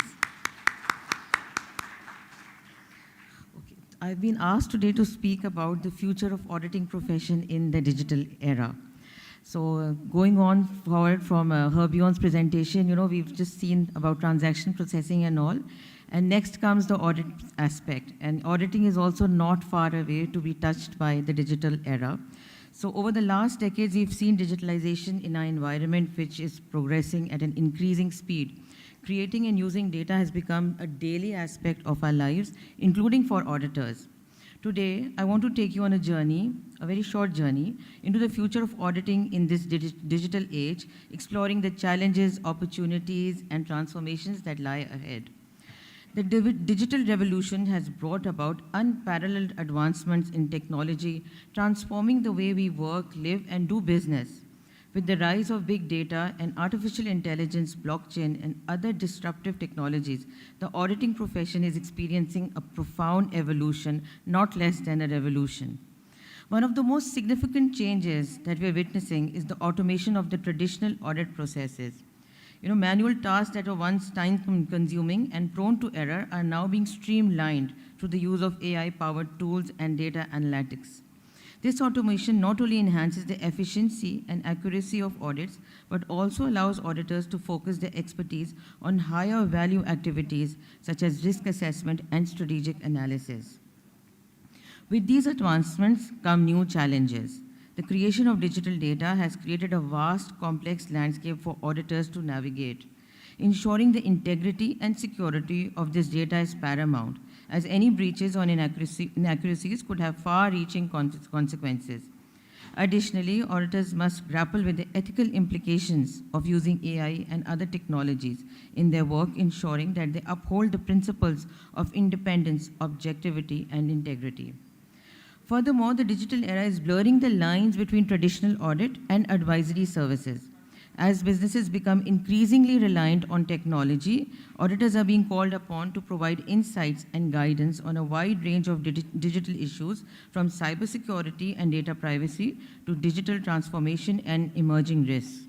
This shift towards a more consultative approach presents both opportunities and challenges for the auditing profession, requiring the auditors to adapt and expand their skills to meet the evolving needs of their clients. Lastly, the future of auditing profession in the digital area is one of transformation, innovation, and adaptation. While technology presents unprecedented opportunities to enhance the efficiency and effectiveness of audits, it also poses new challenges that must be addressed with vigilance and integrity.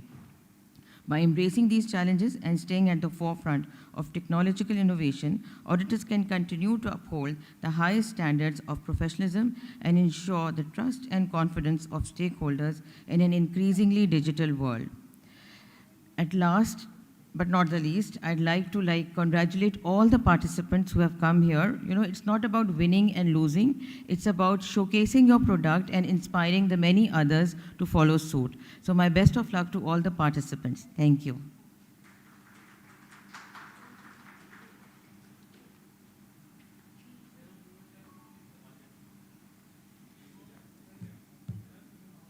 Okay, so now it's time for the first poll of the day. For the small and medium category. So we have 3 nominations only, namely National Clearing Company of Pakistan, JS Investments and Harbion Pakistan. Now there are 2 ways you can actually vote. The voting is through slido.com. In a while you'll see a QR code on the screen. So those who are sitting here can actually scan the code and go onto the page directly. For those who are online or who are unable to scan the QR code, they have to go to the website slido.com and they have to type a code. It would ask for a code. The code would be #ICAPDTA, ICAPDTA, all in caps. You can see that on the screen as well. So either you can scan the QR code, that's easier. If that is not feasible for you, you can just log on to the website and type this code in the box that's given right in the front. That's ICAPDTA, and then it will ask for your name and your email address for identity, and then it will give you the 3 options. You have to select any one of the 3 options. So all the online participants, all the online audience who are viewing us, the instructions go for you as well, and these voting lines are open until the next 24 hours. That means if we have started this poll at 4:15 p.m. today, they will last until 4:15 p.m. tomorrow. So there is nothing, to rush, but it's good to vote now for those who are sitting here. And you can ask the other people in your colleagues' circle and your friend circle to vote for your project until 4:15 p.m. tomorrow for the small and medium category.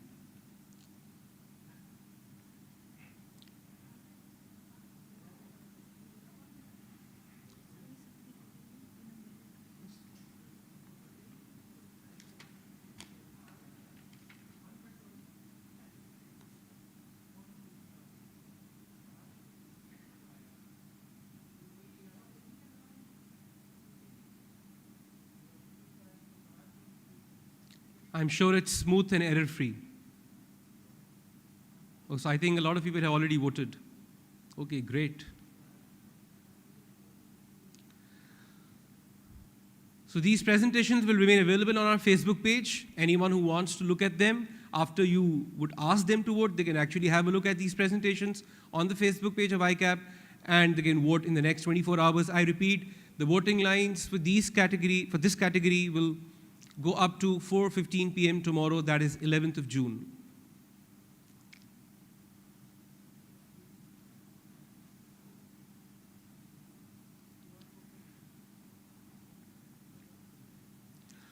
Okay, so if we have voted now, let's hear from another esteemed guest of ours. He will also join us online, Mr. Samiullah Siddiqui. He is the council member and the chairman of PAIB Committee of ICAP and is widely known for organizing world-class conferences, the most recent being CFO Conference 2024 held last month. He's working with Oxford University Press in Pakistan as a finance director and CFO since January 2018, with over 24 years of post-qualification industry experience. He is a certified director as per the requirements of the Code of Corporate Governance of Pakistan. So please put your hands together for a brief, insightful session by Mr. Samiullah Siddiqui, who would join us online. Thank you, Pat. Am I audible? Can you hear me and see me? Ji Sami Sahab, you're audible. Thank you. बहुत शुक्रिया Fahad आपका, and also I'm really grateful, Khurshid, for giving me this opportunity to have few words on such an important day and also such an important topic as well. So, जिस तरह से Khurshid and your team has taken this awards forward, the idea of this award when it was also discussed, we all wanted to, appreciate and recognize and bring to the showcase what actually the corporate sector is doing, and in particular what members are contributing, and obviously with the support of our members, there are. Can you give me a minute? Sorry, man, can you give me a minute?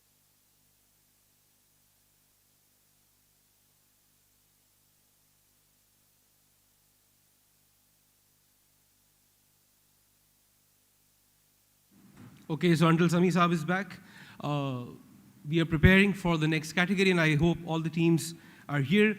The tea has been served outside. It's a running tea. You can just grab a cup of tea and come back and join us again. Sorry, Pat, my apologies. And there was an urgency. It's also a pity. Part of when you are online, there's always someone who has really some urgency. So I was just talking about the significance of this award, and in particular the topic, the progress of corporatization. So when we talk about corporatization, there are a lot of areas which are being done in all the sectors. When we talk about banking industry, service industry, manufacturing industry, so everywhere we all understand and know the significance. But the point which I really like to highlight today is one of very critical key element, which is the talent which is required for the corporatization and to progress well in the digitalization in each and every sector that we represent in. So and this is one of and the idea of this award is also actually to nurture and bring the talent, what they are actually doing and what they are bringing into the areas. We can invest millions of rupees and millions of dollars on ERP, big softwares like SAP and Oracle and other areas, and we can work on BIW. So each and every investment which is being done has to be nurtured and protected and supported and progress by the people behind them. So talent is the key and core for the progress of digitization, not only in Pakistan but across. Working in the global organization like Oxford and earlier Siemens and other global organizations which we have worked. So this is always a topic which is stressed. And whenever we go and prepare and plan to implement any significant digitization on a project, this is the first thing that is to be planned and that has to be accounted for. So from this forum, obviously with few minutes that I have been given, I thought that it's really worthwhile that I talk about the talent requirement for this, and also I'm sure all of you have been through this awards process, would also really love to see how ICAP is progressing, how we are making this part of this important journey with the companies, with the corporates that we work, where our members work, and where the finance fraternity in generally they work, and they are part of this process. So with this, Fahad, I would come back to you and give the only message which I really wanted to focus. Otherwise, it's a big topic. I can really talk for hours. But no, if I have to highlight one most important element which really drives the progress of corporatization, it's a talent. We need to nurture the talent, and the DAB, the Digital Accounting Assurance Board, which really working on it, ensuring that the right set of skill set is available. They are given the right level of trainings also. And also, they are also not only giving training, but those who have already worked in significant areas, they are also really showcased. So we can create a benchmark. Over the years, you will see there will be alumni of this awards where they can come back to us, and then we can obviously be discussing. I'm sure, Fahad, as you have mentioned, the CFO conference. Obviously, the idea of all these conferences and awards is to give back to the members and to the society, and obviously the corporate sector in particular, from which we all work and represent. So with this, Fahad, I come back to you, and I'm available online. If there are some questions someone would like to understand and discuss, happy to answer. Thank you, Sami Saab. Thank you, Sami Saab, for taking out time and joining us online. So with this, without any further delay, we move on to the second category, which is the large organizations. And here the competition is tougher. We have 8 teams participating, and fortunately and unfortunately, all are present as well. So we'll have them one by one, and I understand it requires a lot of patience to sit and listen to others, and especially for those who will come at the end. So I repeat, the tea is served outside. It's a running tea. You can just go grab a cup of tea and come back and enjoy the tea while you're having a look at the presentations. So moving on to the presentations, again, the time limit is the same. You can see the timer on the screen right in front of you. The small and medium organizations have complied very well, and let's see how you comply with this. So we have the first presentation in this category from Faisal Bank team. For identification purposes, we've written down the form number. It's form number 3. Because we have 2 teams from Faisal Bank, so the team with form number 3 is to proceed to the stage and take up the podium.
Bismillah ar-Rahman ar-Rahim.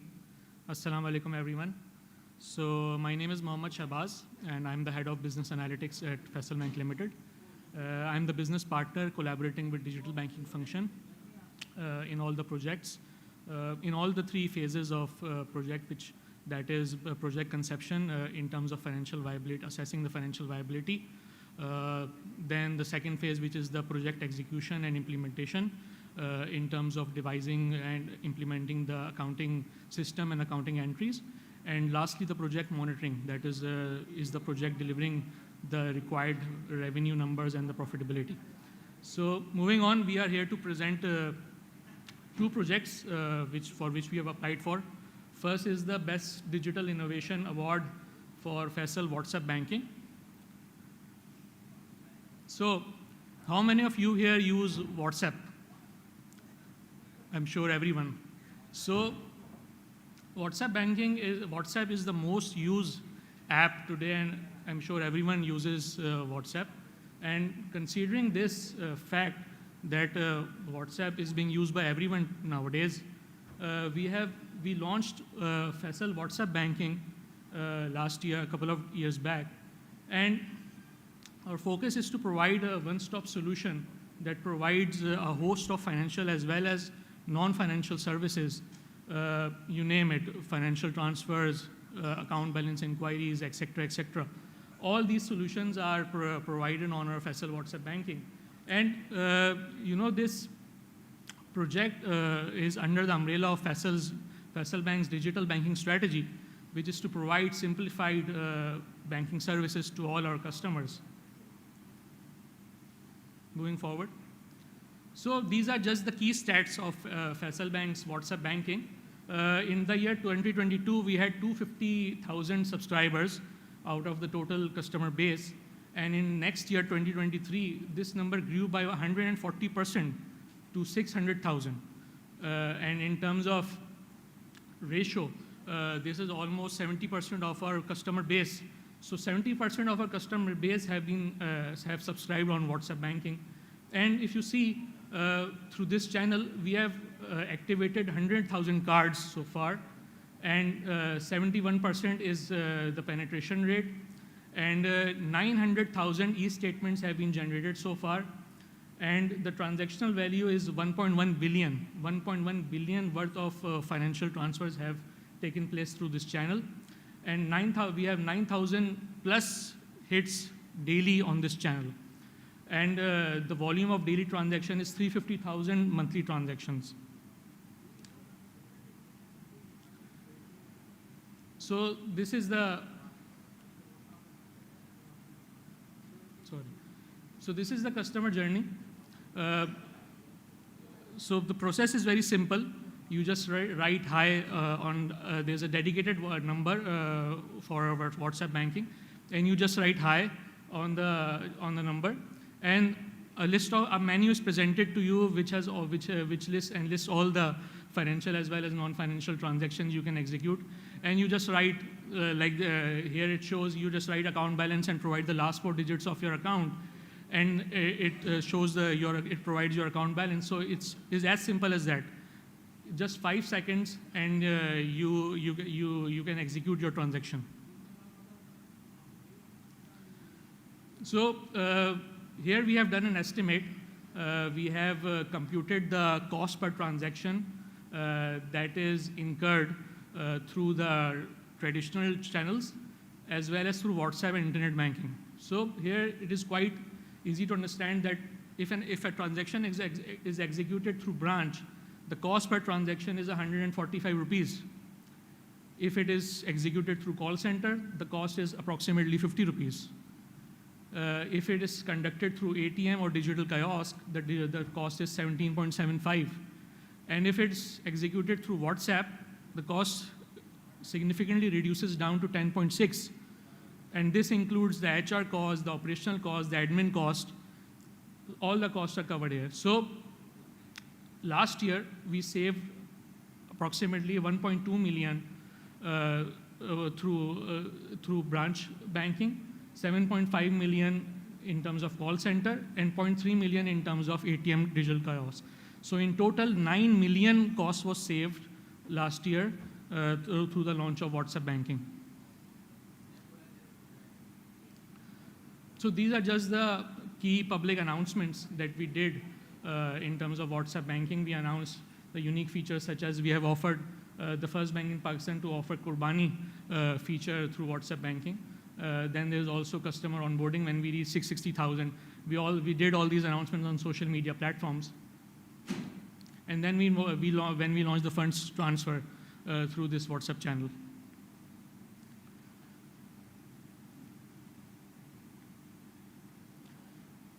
Apart from the features, we have also put on social media the customer awareness drive, whereby we have educated our customers on how to use this platform. So, in the end, why should our entry win? So, WhatsApp banking is not a new concept. It has been used by other banks also. It has been provided by other banks also. But Faisal Bank is the only bank in the industry that provides funds transfer via WhatsApp banking up to a limit of 1 million rupees. No other bank in the industry is providing this feature. And as I've already covered, that it enhances user experience significantly. Further, it has also a benefit in terms of cost reduction. Secondly, we have 9,000 chats per day, as I've already mentioned. There are limitless transfer options, financial as well as non-financial transactions you can perform up to a limit of 1 million fund transfer. And this is the most, I'll come back to my original point that this is the simplest payment methods available in the industry. If you use WhatsApp, if you use your app, it still takes some time. You have to open your app, then OTP comes, and then you log in your app, and then you perform your transaction. While WhatsApp is available on a few clicks, you just open your WhatsApp, and you can execute a transaction in 4 to 5 seconds. So it is much simpler and much easier. Thank you very much. एक और हमारी एक और project है.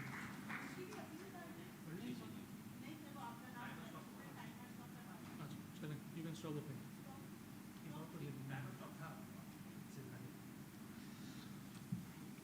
Okay, so your next project will find its way throughout the other teams, okay? So they were left with 7 minutes and 39 seconds, but ended well before time. Moving on to the next team for the day. The next presentation is by Bank Alfala. And I think Bank Alfala also has 2 teams participating. So can we see the form number for Bank Alfala? So it's form number 18. The team with form number 18 can proceed to the stage for the presentation.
क्या हाल है अमर भाई?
Okay, Assalamu alaikum everyone. My name is Faraz Mahmood and I am representing Bank Alfala Digital Banking Group. And I would like to say that Bank Alfala consecutively won the Digital Banking Award from past 2 years, and inshallah we will be winning this year as well. So why Bank Alfala winning this award? The main point is that we have converted our 80% transactions through our Alpha app. So this is the highest achievement that we have so far. I'll be presenting Alpha Business that actually work on the B2B side and B2C area. So this is the agenda of the project about Alpha Business. Alpha Business, we will be covering the project side. We will be covering the success stories, product features, cutting edge technology, and the Alpha Business roadmap. So I would like to have your attention. So we will show you a video that will help you to make you understand what is Alpha Business is all about. क्या हाल है अमर भाई? अस्सलाम वालेकुम।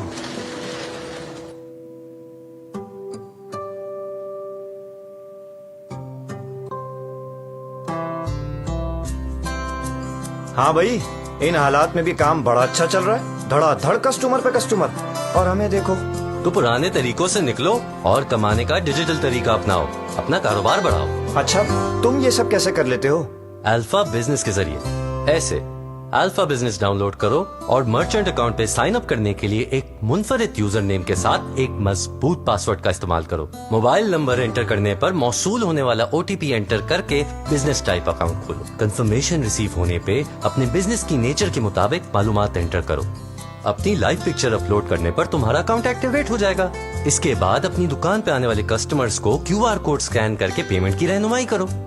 बस अब खरीदो फरोख्त आसान करो अल्फा बिजनेस के जरिए। और यही नहीं, अल्फा बिजनेस की और भी खुसूसियात हैं, जैसे कि ई-स्टोर की सहूलत, QR ट्रांजैक्शन की रिपोर्ट जिसके जरिए तुम कर सकते हो ऑटोमेटिक हिसाब किताब, कैश इन के ऑप्शन से कस्टमर के मोबाइल नंबर पे 10,000 तक का ट्रांसफर करने पे तुम्हें मिले कमीशन, जो करेगा तुम्हारी आमदनी में इजाफा। और हाँ, एक बात तो बताना भूल ही गया, अपना कारोबार मजीद बढ़ाने के लिए अल्फा बिजनेस तुम्हें देता है लोन हासिल करने का इख्तियार, और वो भी सिर्फ 2 घंटों में। 70% लेन देन की मिकदार, वो भी कम तरीन रेट पर। और यही नहीं, जिन दुकानदारों ने बैंक अल-फलाह से डिजिटल लोन हासिल किया है उनके लिए 0 MDR की सहूलत मौजूद है ना आसानी? कस्टमर के लिए भी और तुम्हारे लिए भी। Download Alpha Business app from Play Store. Bank Al-Falah, the way forward. Okay, thank you so much for watching this video. I hope it's a pretty much simpler video to understand what is Alpha Business is all about.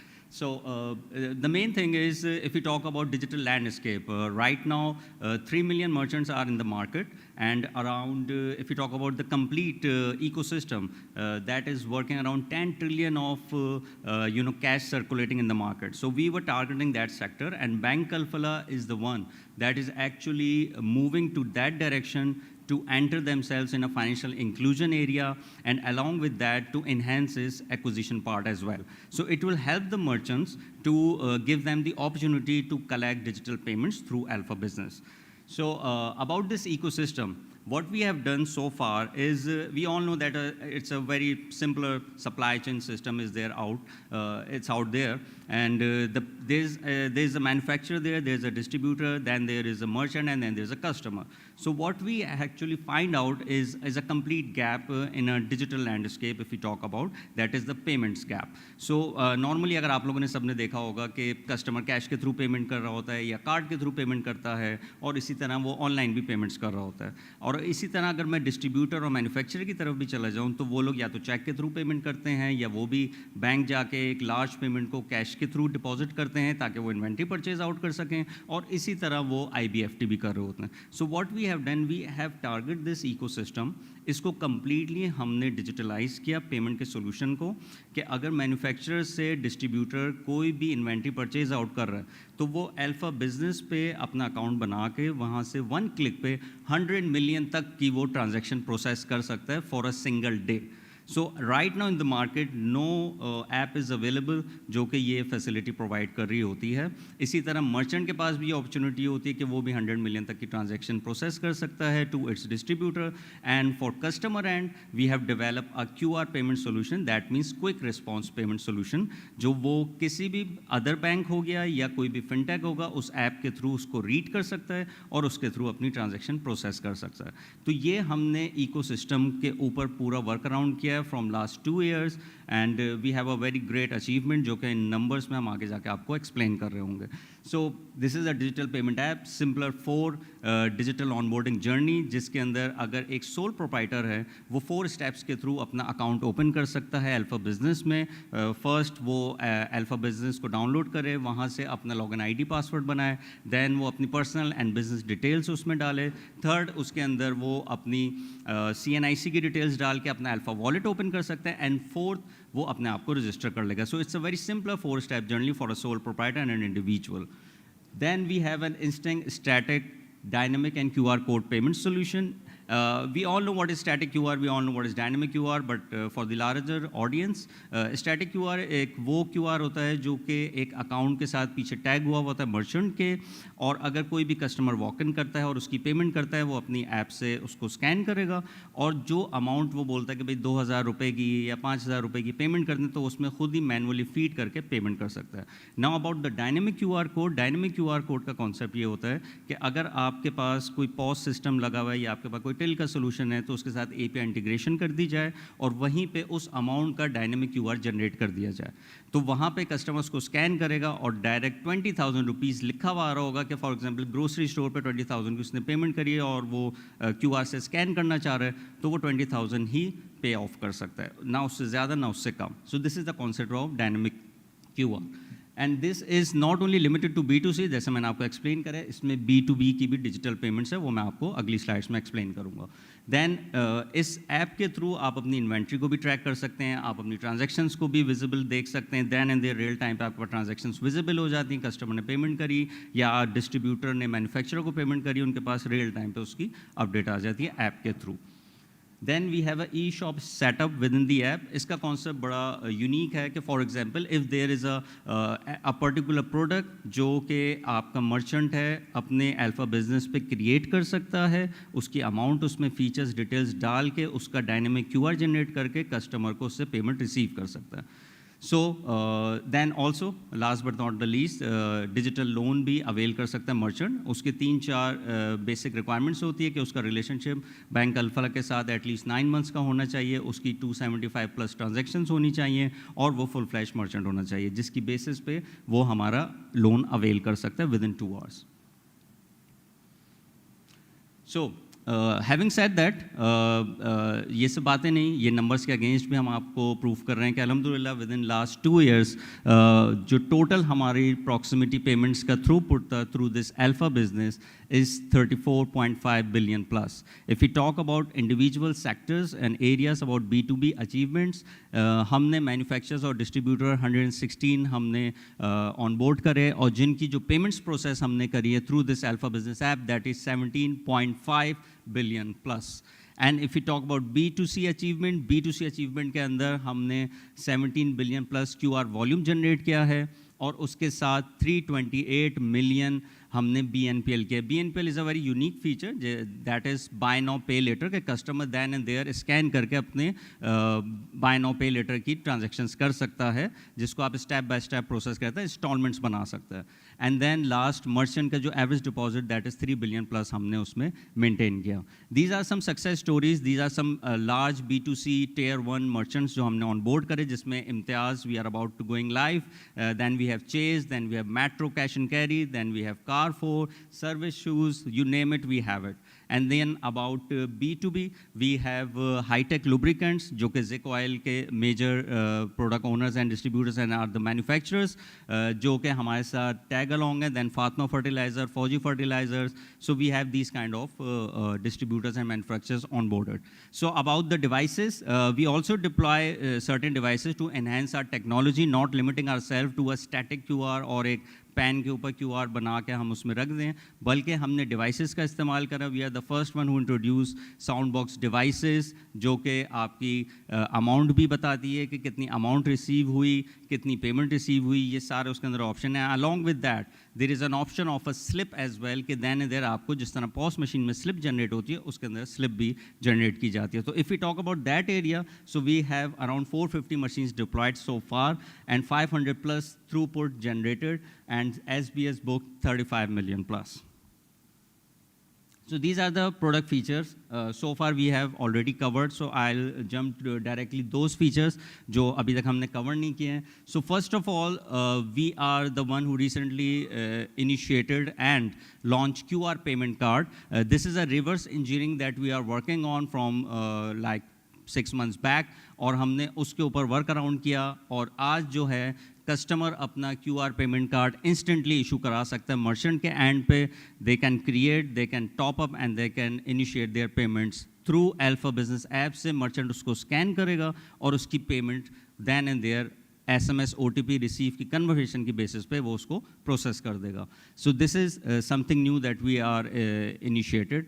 And about the order management, yes, for B2B अभी जैसे हमने बात करी कि e store का option है for B2C merchants के लिए. सो हम अपने जो डिस्ट्रीब्यूटर्स हैं और मैन्युफैक्चरर्स हैं उनके लिए order management, seller central portal और इन्वेंट्री मैनेजमेंट एंड फाइनेंसिंग का ऑप्शन भी क्रिएट करने जा रहे हैं, जो कि इस साल हम उसको लॉन्च कर देंगे.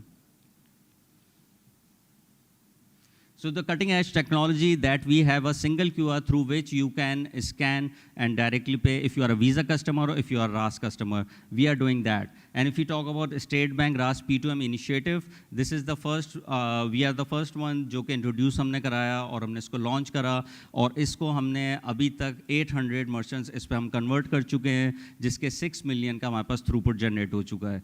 So if we move forward, we are the one who introduce KE के bill के ऊपर के इलेक्ट्रिक के QR जनरेट होता है, जिसके ऊपर आप स्कैन कर सकते हैं और आप अपनी देन एंड देयर आप अपनी बिलिंग प्रोसेस कर सकते हैं. देन उसके अलावा हमारा API इंटीग्रेशन के भी ऑप्शंस हैं जो हम प्रोवाइड करते हैं अपने डिफरेंट मर्चेंट्स को. फॉर एग्जांपल नाहीद है, नाहीद पे अगर आप जाएं और आप अपना QR के थ्रू पेमेंट करना चाहते हैं तो वहीं पे एक डायनेमिक QR जनरेट हो जाता है उस अमाउंट का, और आप उसके थ्रू पेमेंट कर सकते हैं. And then we have the strict scrutiny system even for the sole proprietor merchant जो कि अपना डिजिटल ऑनबोर्डिंग कर रहे हैं मर्चेंट अल्फा बिजनेस के ऊपर. तो वहाँ पे ये पूरा प्रोसेस नादरा वेरिसिस चलता है, आपकी ECIB, हॉट स्कैन और आपका EDD और CDD चेक्स उसके ऊपर चल रहे होते हैं. And same goes for the enhanced user experience and security. उसके अंदर हमने थंब से लॉगिन, पिन के थ्रू लॉगिन या फेशियल रिकग्निशन के थ्रू भी लॉगिन कर सकते हैं. ये हमने मर्चेंट्स और उनके एंड पे ये प्रोवाइड की हुई है security. This is our roadmap. In this roadmap, जो हमारे आगे का future plan है for this year 2024, QR payment card we have introduced.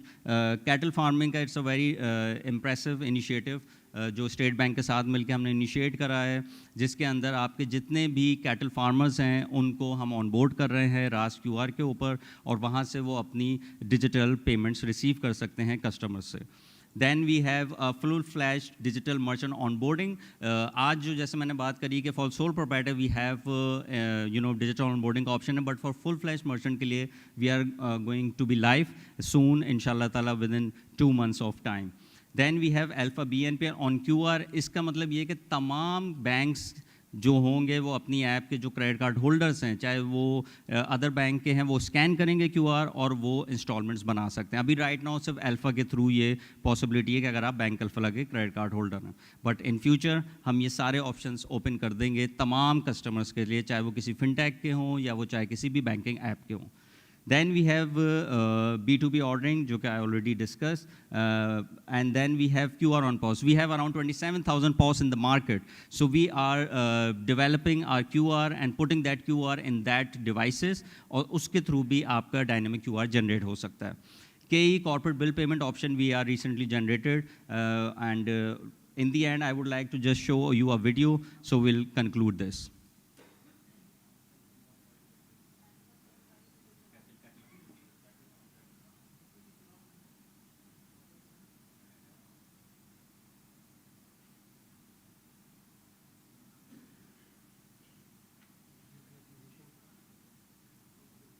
इस बकरीद कैश रखने के झंझट से आजादी पाएं. Bank Alfalah State Bank of Pakistan के इश्तराक से लाया रास QR पेमेंट्स. अब आप बआसानी अपने मनपसंद जानवर की खरीदारी कर सकते हैं. अल्फा ऐप में लॉग इन करें, रास आइकन को मुंतखब करें, अदायगी का मोड IBAN या रास्ट ID मुंतखब करें, रास्ट ID या IBAN नंबर दर्ज करें, रकम दर्ज करें और अदायगी करें।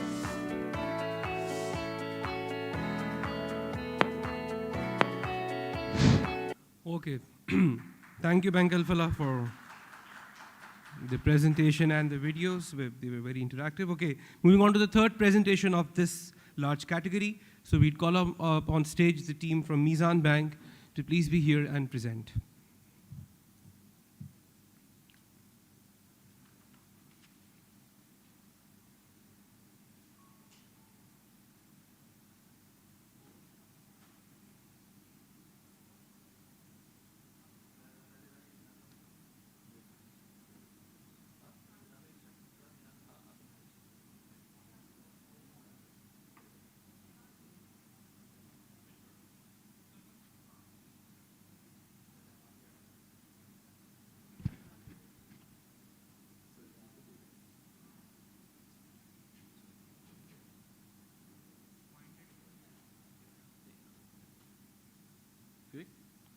Assalamu alaikum ji.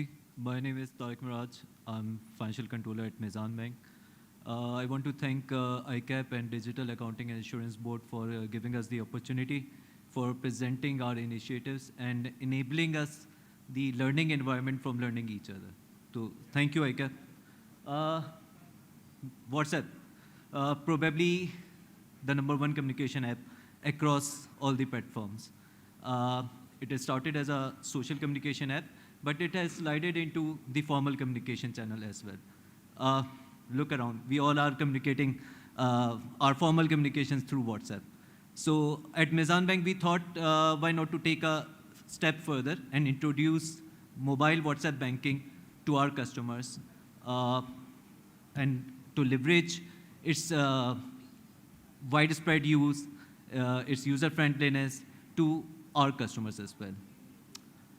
Perhaps it has also brought us to the stage where we have started to question, do we really need a dedicated mobile app? Why can't banking be as easy as communicating with each other? Look around. Just sneak into your mobile phones. How many applications do we need to store? How much time do we need to spend to upgrade them and to learn how to work with them? Mobile app, yes, it was a need of time a few years ago, but times are changing now. So probably the WhatsApp banking is for the future now. And we have already started few features on the Mizan WhatsApp, and honestly speaking, the response from the customer has actually beyond our expectations. So we are working with new features, and we are expected to launch those features soon. So with that, I'll just hand over the mic to Mr. Jawad Raza, who's a pioneer of the WhatsApp banking at Mizan Bank. So over to you, Jawad.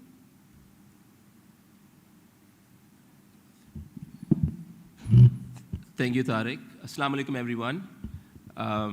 First of all, it has been a really enjoyable afternoon. I've enjoyed thoroughly each and every presentation that has happened here today. Some of the competitors have actually shown, and I've learned a lot. And today is just showcasing what us in Mizan has done in WhatsApp banking. If you understand WhatsApp banking, there are about a billion users on WhatsApp that are actually transacting with businesses around the globe. In Pakistan, it's about 52.3 million users are on WhatsApp, and about 50 million brands do their marketing and customer engagement on WhatsApp. So this is a huge opportunity in itself. Now, businesses want to be where customers are. They want to be there because they want to showcase their stories. They want to establish a means of communication and good customer experience. And on the other hand, they also want to be part and parcel of the lives of all the customers that they interact with. Good customer experience meets customer where they are. It's not the other way around. What this happens, and what the goal then that set it up for us, is we want to engage with good customer experience and increase our response time to our customers. That's our only two KPIs for launching WhatsApp for Business. That has enabled us to do going forward, right in our initial phase in June, July of 2023, we came out right off the bat with 20 use cases, which are only business service use cases, non-transactional use cases. I'll explain why that strategy went through.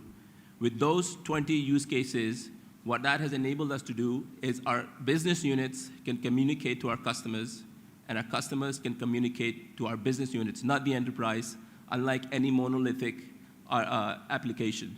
That's a sea change from moving on to WhatsApp from a monolithic application. So driving it forward, after these 20 use cases, the difference that we have on our WhatsApp is it's a customizable services based on the personas that come on to our platform. So if an RDA customer comes onto our platform, they'll see a different set of menus. If a premium customer comes onto the platform, they'll see a different set of menus. If a mass market customer comes onto the platform, they'll see a different set of menus. If it's an RDA customer and a premium, they'll see an amalgamation of their own different set of menus. So it's highly customizable in terms of the usage. So there's no garbage in terms of menus and the list of menus that comes across in terms of the platform. It's a very summarized, to be needed sort of menu when it comes across. And so with these 20 use cases that we have come across,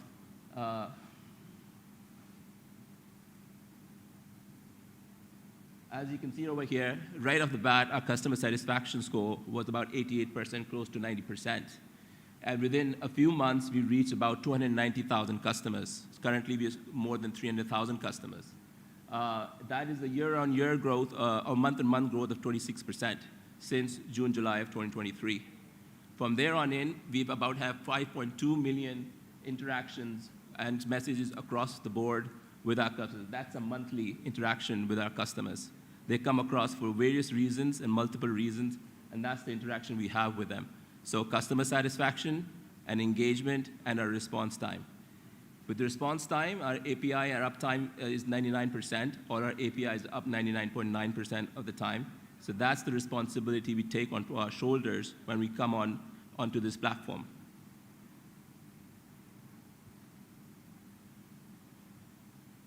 This is an interface of our customer. Right now, it's what we call keyword-based bot. So you have multiple menus, and you select 1, 2, and 3. You go through your menus, and then you work around with them. Inshallah, by the end of the year, we're trying to make this into an AI bot where you don't even need to put keywords. You can say, type in, give me my balance, and it'll show your balance.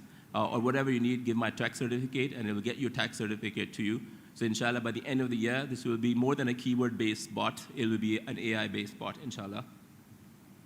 Moving forward, I just want to explain the difference of our strategy versus the strategy that maybe the other banks have taken. And these are the 7 pillars that we have taken through on our bot. Firstly, the strategy of OPT. OPT meaning leveraging other people's time. It is probably the only WhatsApp application that is 100% on cloud. It's a cloud-facing application that is completely 100%. What that means is all our infrastructure is on cloud. There's nothing that we put on our own infrastructure except for integrations. And the second thing is we wanted to take the load of our call center and our branches. So it's all about self-service for our customers. So again, leveraging other people's time. Second thing is R&D, and this is not, this is called rob and duplicate. So any use case that our customer now wants to do that they think is really good for them, we can quickly deploy it on our platform.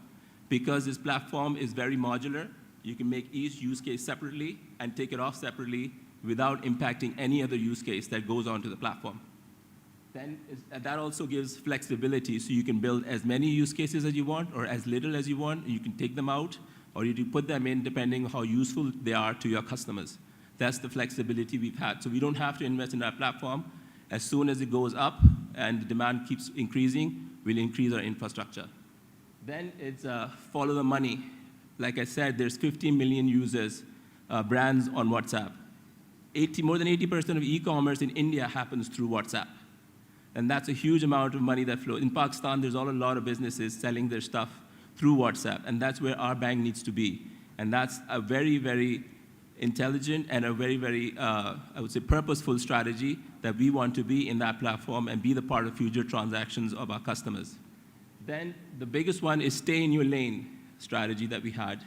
Our mobile banking app in Mizan is one of the #1 mobile banking apps in the industry. And so the number of transactions we process in those apps are one of the highest ranking. And that's why deliberately we didn't put financial transactions onto our WhatsApp for Business. We only have non-financial transaction services on our WhatsApp for Business, and yet we achieved the numbers that we achieved, 300,000 customers without financial transaction. And that's a great achievement, which Tariq was alluding to, that we did not expect this kind of reception by our customers. Then it's pull versus push. The strategy here is to reside where customers, friends, and family reside. And we know that we're residing there. We are there for them we're there for their friends and family. They can message us anytime, they can come on the platform anytime, and we are on the same lists as their friend and family. So right now, we're rooting ourselves in our customers' community, and we're well in place. And that strategy is working amazingly for us. And then it's market validation. You've seen our customer satisfaction score. Alhamdulillah, it's close to 90%, and I'm sure with the next one coming around soon, it'll be same or better than what you've seen. With that in mind, the other part of our strategy was, when we launched this, was to have a completely 100% digital marketing on it. We did not use any analog marketing. So we used strategies such as CPC and CPR, which is cost per click and cost per reach. And we used GDN, Google Display Network. We also used ads on YouTube. And we had a tremendous reach in all of those strategies. So you see, we had 8 million people reach and 61 million impressions. And we got clicks of about 162,000. On YouTube, which is a pre-roll ad, we got about almost 7,000 clicks. And what that meant is, with 4 months, we achieved 120,000 customers on our platform. And that's a driving underneath fuel behind our WhatsApp strategy in Mizan Bank, because we do not want to make this another analog digital strategy. We want to have this completely 100% digital. And so currently, because of its inroads within our own bank, we've been asked to move along and provide financial transactions on this platform. So inshallah, in about 2 quarters' time, you'll probably see financial transactions coming onto the platform. However, that's not our primary strategy of this platform. Our primary strategy is customer satisfaction, self-service, moving them off the call center and moving off the branches. Our primary app is still performing wonderfully well, and we'll go towards that, and we'll keep moving towards that as well. So we're launching this now fully across our network, which will entail that all of these strategies that you see over here are going to go across our network. And alhamdulillah, starting this month, we will be reaching out to all our branches. Think about this. We haven't even rolled out any branch strategy, and we've reached about 300,000 customers. We've not told our branches to onboard anyone. We've not told any of our business lines to onboard anyone. And we've achieved these numbers. So alhamdulillah, after this, we'll probably see much more mass coming onto our customer base, and we probably will take off. We've taken off smoothly, and alhamdulillah, we'll soar higher skies. For there on in, I have a few minutes left, so I would like to thank Khurshid for welcoming us here and having a wonderful atmosphere. It has been really awesome, and I'd like to wish best of luck to all the teams that are here. I think you performed brilliantly well, and I wish you all the best. Thank you so much.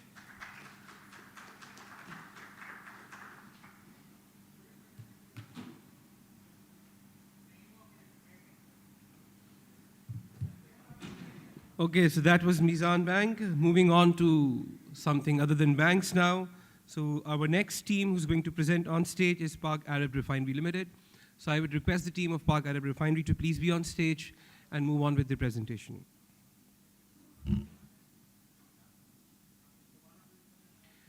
Just to let you know, we have the photo booth outside this room, and we have a media wall as well, so you can use them for your group photographs and have a good time over there.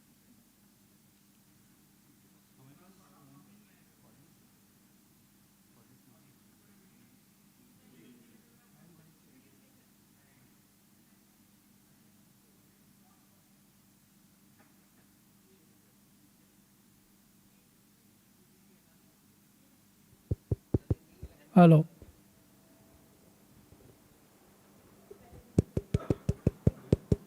बताएंगे आपको data present करिए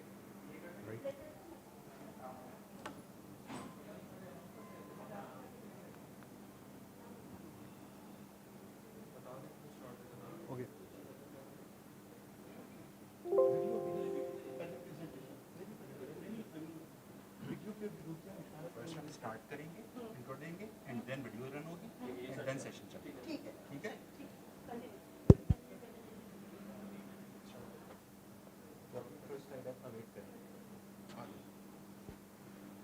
Right. Assalamu alaikum.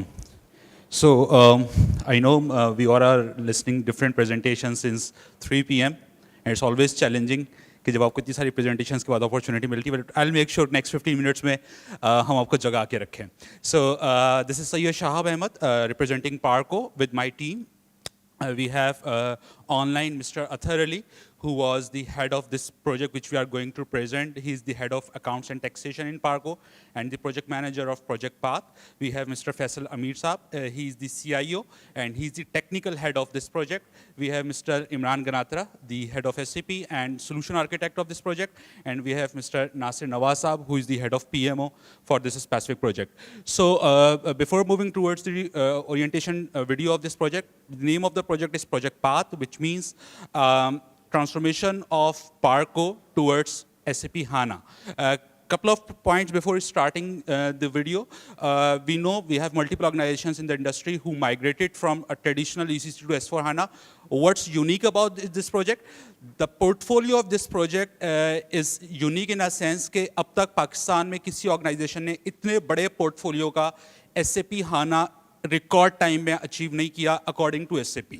This is the unique thing with respect to the project. Second, it is the greatest ever project in the digital transformation journey of Parco. So let's start with the orientation video first, and then we'll proceed, please.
The basis of this project was to handle some of the complex issues, especially for the hydrocarbon accounting. As you know, this oil is a volatile product and its valuation changes at different degrees, temperature, density. So handling this valuation was a complex requirement for us. So using SAP IS Oil, we basically manage the end-to-end supply chain of crude oil, its procurement, planning, then the crude receiving at our stations. We have a lot of stations in the country and a pipeline that goes around 786 kilometers from Pakistan to Machi ke Faisalabad. So the receiving of the crude at different pumping stations and then the calculation of the gain and loss due to the different temperatures in the country. Then it's charging to the refinery for the production of petrol, diesel, kerosene and other products from the crude oil. Then it's finished product sales, the order fulfillment, the process. Similarly, for our sister concern, which is PEPCO, which is an oil transportation company which transports the HSD and ammo gas from Karachi to Machi Ke, we use the same process. All our silos of oil are connected with this system, are integrated with our refinery processing system, which are the linear programming systems. So this is how we are using the technology to drive the business excellence from it. And at the core of it is the financial integration with all the modules of SAP, including the CapEx planning, the projects, the product costing, evaluation, actual costing. Then we go for the sales, the plant maintenance, material management, production planning. And in the end, BW, which is the business warehouse, which basically have all the data from our legacy systems and all our connected systems into one centralized warehouse. Then moving on, one of the challenges was the financial consolidation, which we managed through group reporting solution of SAP, where our entities are connected with the system and their monthly elimination and consolidation reporting is also covered through this system. And even our JVs, which are not on SAP, which are out of the country also, those JVs data is also connected with this system, and then we can have a consolidation reporting on it. So at the end, what we receive when we have the data in the system, and we can use this data to convert it into information and then analytics. So at the end, the CFOs and the senior management, they have this performance overview. So all the financial KPIs at real time are available in the system for the finance team. Moving ahead, it's not only a financial transformation, we also transformed our procurement by using SAP Ariba Digital Procurement. So now we have a reach of around 4 million vendors globally who can register with Parco and do business with us. And then once they are registered, we use the Ariba sourcing module to place our bids online. Now we don't need any hard copies or any bid documents. All the bids are handled through online system where the suppliers can place the bids, we can evaluate, do the competitive bidding, and place the orders directly from the system.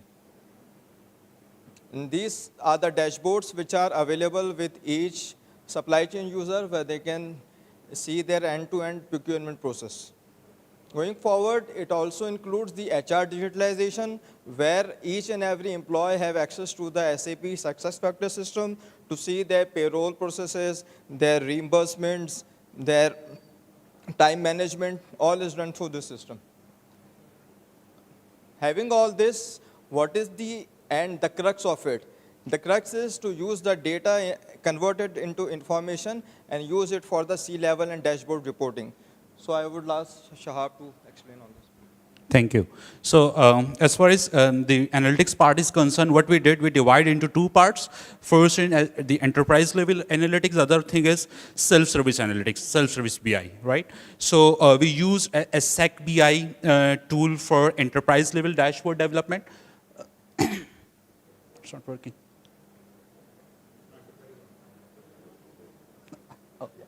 So for our C-level, for our board of directors, we develop certain dashboards through enterprise level BI, and through those dashboards, we are provisioning the analytics of sales, revenue, procurement, material, and all the basic KPI, which is actually the basic requirement at any C-level.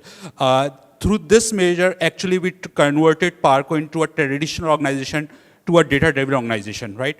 And in parallel, what we did, we enabled our users. We enabled our users through self-service BI. So for self-service BI, we used AFO, which is analytics for Office, and users can now access their data directly from data warehouse, business warehouse through certain cubes with proper governance and regulatory compliance mechanism.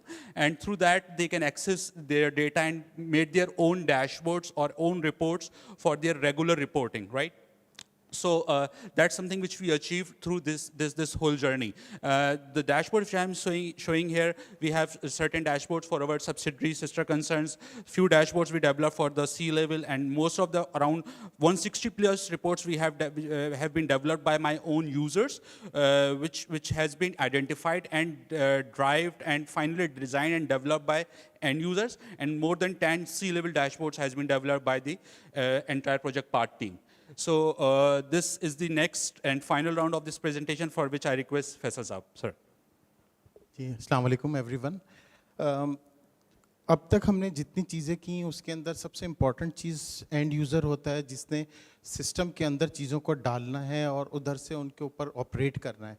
तो उन लोगों की ease जितनी ज़्यादा होगी system के लिए, लोगों की एडेप्टेबिलिटी और उसके अंदर काम करने का उनका जो मोटिव है बहुत अच्छा हो जाता है, जिसके लिए आप सबसे पहली चीज़ होती है कि उनको आजकल के जो स्मार्ट गैजेट्स हैं उनके ऊपर उनकी स्क्रीन्स प्रोवाइड कर दी जाएँ, वो उसके ऊपर सिर्फ उस जगह पे जाएँ जहाँ उनको जो काम करना है उतने चीज़ को लें और उसको एग्जीक्यूट कर दें। तो SAP के अंदर उसका अपने एक टूल है फ्योरी, जिसको हमने यहाँ पर उस लेवल के ऊपर लेकर आए कि हमारे तमाम यूज़र्स इसके ऊपर बैठकर काम कर रहे हैं। आज हमारे आई कैन प्राउडली से कि हमारी तमाम टॉप मैनेजमेंट, इवन जब वो मुल्क से बाहर हो, बोर्ड्स में भी हो, तो उन लोगों की एक्टिंग असाइनमेंट नहीं लगती। हमारी अपनी तमाम टॉप मैनेजमेंट खुद बैठकर अपनी तमाम चीज़ें अपने घर से, अपने कहीं भी हों उस जगह से निकाल रहे हैं।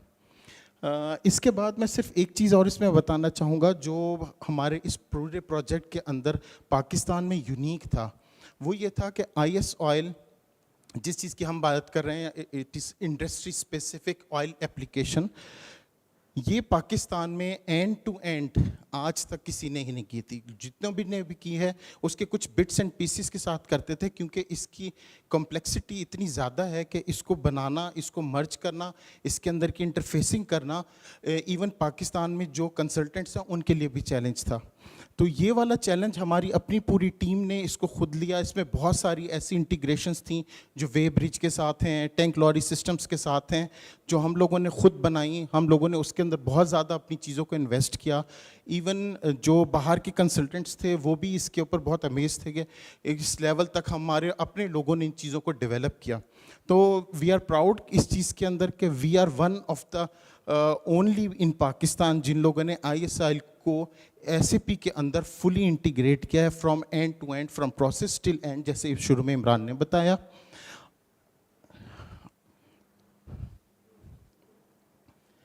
And in the end, I will say thank you to every one of you, and I will say thank you to you. आप लोगों ने बहुत अच्छा एक शो कंडक्ट किया है, और आई एम होपफुल कि अल्लाह ने चाहा तो ये और बहुत ज़्यादा तरक्की के मराहिल तय करेगा, और इसके ज़रिए बहुत सारे लोगों को, पार्टनर्स को एक दूसरे के साथ मिलने का, पाकिस्तान में काम करने का, और एक दूसरे को इसके ज़रिए सपोर्ट करने का मौका मिलेगा। Thank you so much.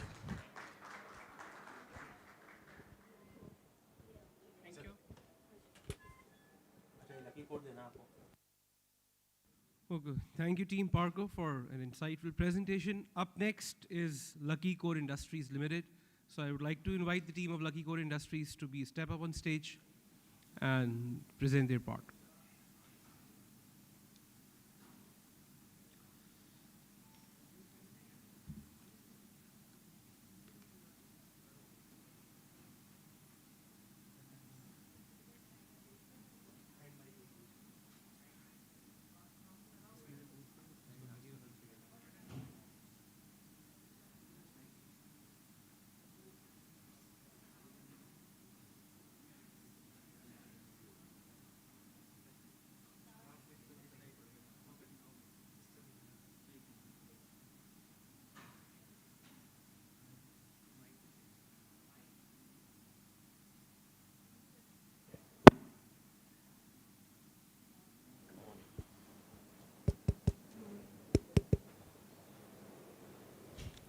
Assalamu alaikum. This is Nade Ali Aidanwala. I'm the head of Treasury and Planning at Lucky Core Industries. I have with me Hamza, who's a manager Treasury and Funds. I have Naveer Ashfaq, who's manager SAP, Deepak Kumar, head of corporate, and Zaid Zafar Alvi, who's manager digital procurement. So we've also registered another member. I know we weren't allowed to do that, but we would like to introduce him to you guys. His name is Spark Plug. Spark Plug हमारी journey का बहुत integral part बन चुका है और Spark Plug हमारी mission statement जो है, जो प्रॉब्लम स्टेटमेंट है, उसके अंदर एक बहुत की पार्ट प्ले करता है. So what is our problem statement? So basically as LCI we believe कि लोगों के ज़्यादातर काम रूटीन वर्क के ऊपर चले जाते हैं एंड बहुत कम टाइम रह जाता है जिसके ऊपर वो वैल्यू ऐड कर पाते हैं. So mostly what happens is कि जब भी हमने देखा है एम्प्लॉयज़ डीमोटिवेट होते हैं बिकॉज लार्जली उनका 60 to 70% रूटीन काम होता है. उसके अलावा जब भी इटरेशन हुई है हाई हमने पूछा है तो बहुत ज़्यादा ये होता है कि we don't get value added work. इसके अलावा क्योंकि बहुत ज़्यादा मैनुअल वर्क होता है, रूटीन वर्क तो टाइम कंज्यूमिंग होता है, then we also need to hire a higher work force to cover that. And then obviously because it's manual, तो prone to errors होता है. So we believe at LCI, once we replace that manual work with automation, we will be able to fully unleash the potential of human minds.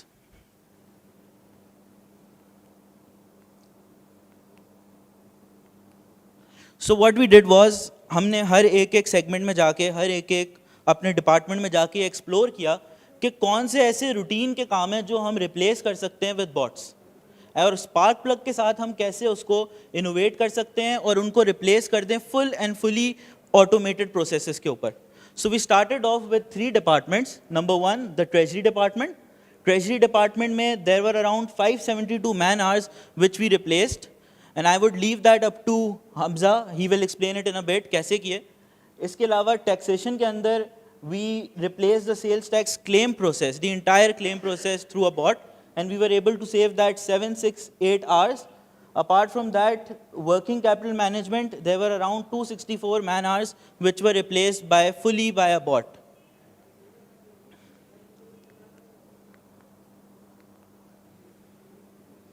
And that bot name, obviously I already told you, Spark Plug, saved around 1,000 plus hours till to date.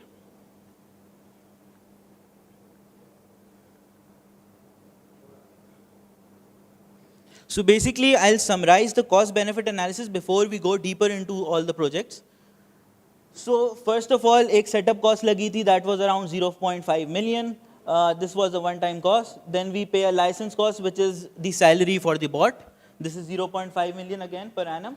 Then the bot has a manager, which is Zaid, who's an in-house person. He looks after the bot. He spends around 1,000 hours per annum on the bot. But to date, we've been able to save around 1,600 hours through that bot. So it's a 600 plus from the hours put in by the person who's managing him. We are also able to save every day of recovery, which will be explained further by Hamza, 6 million per annum. Then again, we also are able to, make sure कि हम settlement rates के वक्त किस तरह उस bot को use करके treasury के settlement rates के ऊपर कैसे gain कमा सकते हैं और कैसे efficiencies कर सकते हैं through pricing decisions and also through filing of our returns. So now I'll hand over to Deepak, who will tell you more about the tax claiming process. Thank you, everyone. Thank you, Nade. As you know that sales tax return filing process has been a time-consuming activity for all the large taxpayers. In LCI, we have around 4,000 transactions on which we have to claim sales tax, especially for purchases. अब उसकी वजह से issue ये आता है कि हमारी team के 2 मेंबर्स 6 दिन approximately spend करते हैं in order to get the data from the SAP, and then वो transaction by transaction एक इनपुट टैक्स की जो ट्रांजेक्शन होती है वो FBR से जाके क्लेम करना होता है. अब क्योंकि जब ये प्रोसेस को हम फॉलो करते हैं तो हमारे पास नंबर ऑफ इश्यूज आते हैं. For example manual verification of the claim. हम एक इनपुट टैक्स को जाके FBR से क्लेम करते हैं जिसमें ज़्यादा टाइम लगता है और टाइम कंज्यूमिंग एक्टिविटी हो जाती है. whenever there is a human intervention in any system, there is always a risk कि वहाँ पे error या mistakes हो सकती हैं. एंड सेकेंडली जब भी कंप्लायंस लेवल बढ़ जाता है FBR के पार्ट पे, सो हमारी एक कॉस्ट लगती है जिसकी वजह से हमें कोई रिसोर्स एलोकेट करना पड़ता है. सो इसका हमने हल क्या निकाला? हमने हल ये निकाला, हमने स्पार्क प्लग को इंट्रोड्यूस करवाया. स्पार्क प्लग एक स्केड्यूल टाइम पे ट्रिगर होता है और वो SAP के GL से सारी ट्रांजेक्शन एक्सट्रैक्ट करके FBR के पोर्टल पे खुद ही क्लेम करता है. And then it provides a detail report कि कौन कौन सी ट्रांजैक्शन पे इनपुट क्लेम हुआ और कौन सी ट्रांजैक्शन पे इनपुट क्लेम नहीं हुआ. कैसे? Let me show you.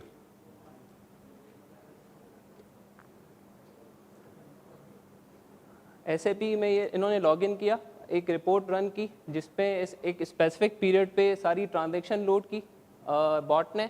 And then सारी ट्रांजैक्शन लोड करने के बाद IRIS के पोर्टल पे गया, कंपनी के user ID and password use किया. देन उसके बाद उन्होंने जाके सारी ट्रांजैक्शन बाय ट्रांजैक्शन हर चीज़ को खुद क्लेम किया. इफ़ यू सी यहाँ पर लेफ्ट कॉर्नर पे क्लिक आएगा जहाँ पे वो लिखा होगा कि ये क्लेम हो जाएगा. सी ऑटोमेटिकली इनपुट टैक्स हमारा क्लेम हो गया और उसके बाद डिटेल रिपोर्ट हमें जनरेट हो गई. इसके एडवांटेजेस हमारे पास, जैसे नादे ने कहा कि हमारे मैन आवर्स काफ़ी सारे सेव हुए हैं which is 750 plus per annum. Then हमारी लेस ह्यूमन इंटरवेंशन की वजह से एरर्स भी काफ़ी कम हुए हैं. And then sales tax return filing time जो है वो काफ़ी हद तक रिड्यूस हो चुका है. So this is about the sales tax process. Now I hand over mike to Hamza who will lead you the further. Thank you. Thank you so much Deepak. Okay, so हमने ट्रेजरी के एरिया के अंदर भी 2 areas identify किए जहाँ पे हम automation लेकर आ सकते थे. तो फर्स्ट एरिया है हमारा कमर्शियल एरिया, जहाँ पे हमसे कमर्शियल की टीम डेली बेसिस के ऊपर रिक्वेस्ट कर रही होती थी कि हम उनको फॉरेक्स के ट्रेंड्स बताएं, हम उसको फॉरेक्स के रेट्स प्रोवाइड करें. तो ये पूरा करने के लिए हमारा ट्रेजरी ऑफिसर क्या कर रहा होता था, ट्रैक्स मार्क के ऊपर लॉगिन करता था एंड देन वहाँ से रेट्स एक्सट्रैक्ट करते थे. रेट्स एक्सट्रैक्ट करने के बाद उनको प्रोवाइड कर रहा होता था. इसी तरह हमारी जो बैंक्स के साथ सेटलमेंट्स हो रही होती हैं डेली बेसिस पे, उसके लिए हमारे पास कोई बेंचमार्क्स अवेलेबल नहीं थे. तो उसके लिए भी हमें every hour and before every rate settlement हमें ट्रेस मार्क से रेट्स देखने पड़ते थे. तो हमने इस एरिया के ऊपर स्पार्क प्लग को इंट्रोड्यूस कराया. तो अब स्पार्क प्लग हमारे लिए ट्रेस मार्क के ऊपर जाता है एंड देन वो वहाँ से एवरी आवर हमें इंफॉर्मेशन वहाँ से फेच करके एक एक्सेल की फॉर्मेट के ऊपर अपलोड करता है एंड देन हमें सर्कुलेट करता है through email. Let me show you. So यहाँ पे आप लोग जैसे कि देख सकते हैं कि ये स्पार्क प्लग जो है हमारा, ये ट्रेसमार्क की वेबसाइट के ऊपर लॉगिन किया है इसने. एंड देन अब यहाँ से ये फॉरेक्स के रेट्स लेगा एंड देन इसको ट्रांसफॉर्म करेगा, एक्सेल के ऊपर फॉर्मेट करेगा एंड एक स्पेसिफिक फॉर्मेट के ऊपर ये हमें ईमेल के थ्रू हमारी कमर्शियल टीम्स, हमारी ट्रेजरी टीम्स और सबको ये सर्कुलेट कर रहा होगा. सो वी से 440 man hours bye implementing this. अब हमारे पास इन्फॉर्म डिसीजन मेकिंग हम कर सकते हैं, प्रोएक्टिवली प्राइसिंग डिसीजंस ले सकते हैं इसके थ्रू. It's an automated process, so there is no human intervention and obviously अब हमारे पास बेंचमार्क सेट होते हैं अगेंस्ट विच हम रेट सेटल कर रहे होते हैं. Moving on to the next process. Okay, so this one is really interesting. अब यहाँ पे आप जैसे कि देख सकते हैं कि स्पार्क प्लग ने लॉग इन किया SAP के अंदर एंड देन अब ये SAP के अंदर रेट्स अपलोड कर रहा है. तो प्रीवियसली हमारे 3 सर्वर्स हैं जहाँ पे मैनुअली हमारे बंदे जाकर आफ्टर 4:30 PM SBP के क्लोजिंग रेट्स लेते थे एंड देन अपलोड कर रहे होते थे. इसकी वजह से कभी ये रेट्स अपलोड होते थे और कभी वो नहीं कर पाते थे because of the work pressure. तो अब यहाँ पे आप लोग देख रहे हैं कि ये स्पार्क प्लग ऑटोमेटिकली सारी चीज़ें खुद कर रहा है. ये इसने सारे रेट्स इनपुट करे. अगर आप लोग यहाँ पे USD का रेट देखें दैट इज़ 281.22 और अब इसने ये अपलोड कर दिया. इस स्लाइड के ऊपर हमारे पास SBP के क्लोजिंग रेट्स है. यहाँ पे भी आप देख सकते हैं 281.22 which is exactly the same जो कि हमारे स्पार्क प्लग ने अपलोड किया है. So by implementing this 132 man hour save per annum हमारी डिसीजन मेकिंग स्ट्रांग हो गई है. बट मोस्ट इंपॉर्टेंटली हमारी compliance with the IS 21 has increased because as the standard says, if the exchange rate fluctuates significantly, the use of an average rate is inappropriate for the period. तो अब हमारे पास daily basis के ऊपर जब rates upload हो रहे हैं तो हमारे पास डेली मॉनिटरिंग है अपने फॉरेक्स रेट्स की. So the next process that we have is the working capital data management. तो यहाँ पे बेसिकली प्रीवियसली क्या होता था कि एवरी फ्राइडे हमारे कमर्शियल की टीम एक एनालिसिस कैरी आउट करती थी जिसके अंदर वो जितने भी हमारे एजिंग कस्टमर है कस्टमर वाइज एजिंग बनाकर प्रोवाइड कर रही होती थी. Considering the high interest rate which is at all time high at 22%, इसकी हमारी 6 मिलियन पर डे की कॉस्ट है। तो अगर हम एक दिन भी अपनी रिकवरी को इम्प्रूव कर लें तो हमें 6 मिलियन की सेविंग्स जनरेट हो जाती हैं। तो मैं आप लोगों को दिखाता हूं कि इस तरह से ये स्पार्क प्लग एक डेली बेसिस के ऊपर हमें बनाकर दे रहा होता है, जिसके अंदर हमारे पास कस्टमर्स आ जाते हैं, उसकी अमाउंट्स आ जाती हैं, एजिंग डेज आ जाते हैं, सेगमेंट किस बंदे को असाइन हुआ है, वो सारी चीज़ें हमें ऑटोमेटिकली बनाकर दे रहा होता है। तो प्रीवियसली ये वीकली रिपोर्टिंग हो रही थी, अब हमें डेली मिल रही होती है एंड ट्वाइस अ डे। इसकी वजह से हमने अपनी रिकवरीज बहुत ज़्यादा इंप्रूव कर ली हैं। 264 मैन आवर्स हमारे इंप्रूव हो गए हैं और हमें अब रियल टाइम अपडेट्स मिल रही होती हैं, तो हमें स्ट्रेटजिक इंसाइट्स भी हम मैनेजमेंट को प्रोवाइड कर रहे होते हैं। So for technology part, I'd like to call Mr. Zaid.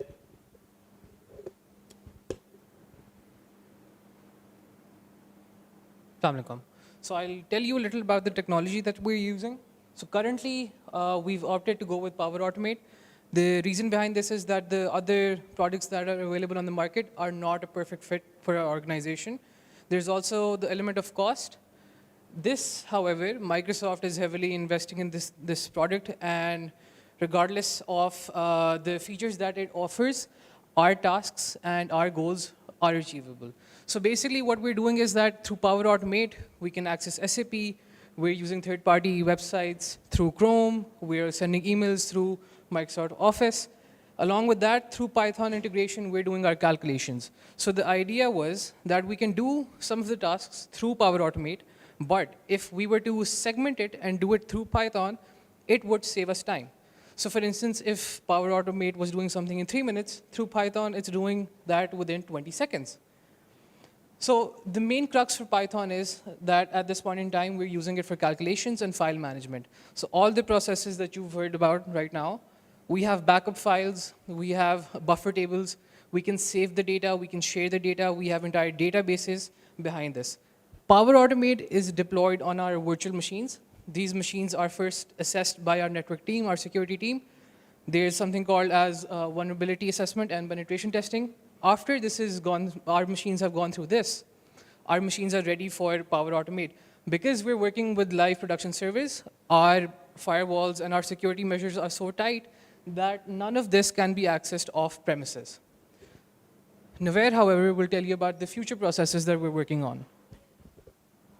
Thank you. So we are also working on some other processes to be shifted on RPA. So these 3 processes will be complete by the end of this year. First, we have active taxpayer. The objective of this process is to automatically incorporate the tax status of each vendor into the SAP so that the calculations and withholding can be done automatically in SAP. Secondly, we have tax challans. इसमें RPA हमारे tax database से automatically monthly and yearly her vendor का tax चालान create करेगा और उन्हें email भी कर देगा. Thirdly and lastly, we have a production throughput analysis.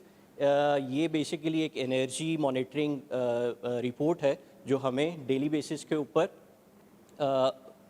कितनी एनर्जी प्रोड्यूस हुई है विद व्हाट सोर्सेज, वो सारी डिटेल देती है जिसके ऊपर हम बेटर डिसीजन मेकिंग कर सकते हैं.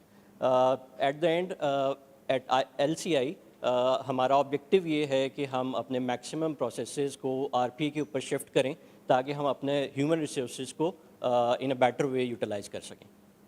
Thank you very much. Thank you very much.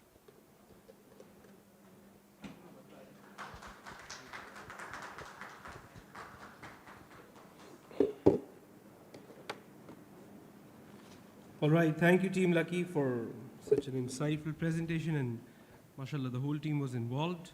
Moving on to the next team, which is PPL. So I would request the team of PPL to be here on stage with their presentation. And this is the third last presentation of the day. We have 2 more to go after this. Let me just remind you, the poll for this category is not yet open. Once we are done with all the presentations, we'll open up the poll, so you cannot vote before that. Although you can still vote for the small and medium category under the same code ICAP DTA through slido.com or scanning the QR code.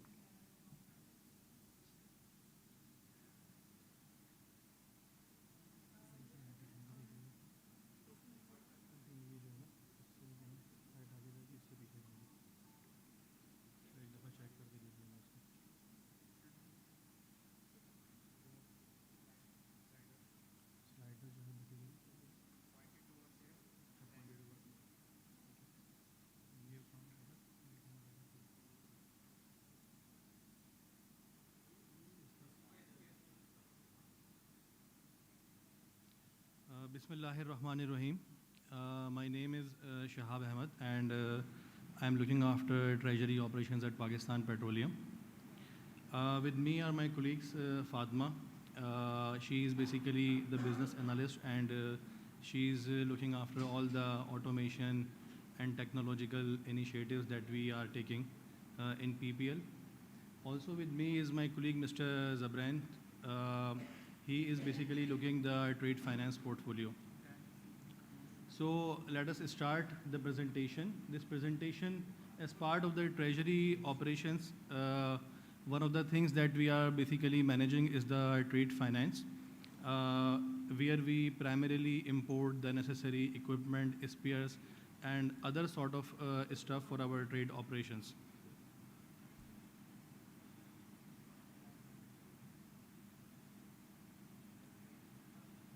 So these are the brief contents of the presentation that I'm going to deliver. We will start with the overview of what this automation is all about, and then what the business need, the requirement was for this development, and then we'll be briefly tell about the existing process that we had, and then the automated process that we have developed and the technology that has been used, and finally we will sum it up with the benefits that we have got from this automation development.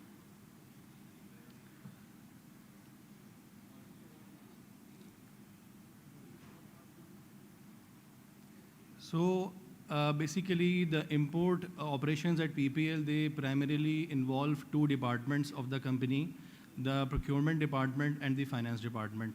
And there are multiple users in both the departments who are basically communicating with each other. So the objective of this automation was to automate the workflows, the communication that is happening between all the stakeholders, so that this communication can be done in a speedy manner and on a structured single platform. So for this development, we have used the applications that are generally available in any Microsoft 365 license, including Power Apps, Power Automate, and the SharePoint. And on top of that, we have used UiPath. We have also used Power BI for dashboard reporting, and we have also used Adobe Acrobat for secure digital sign feature. So as we move on to the presentation, it will be more clear to you.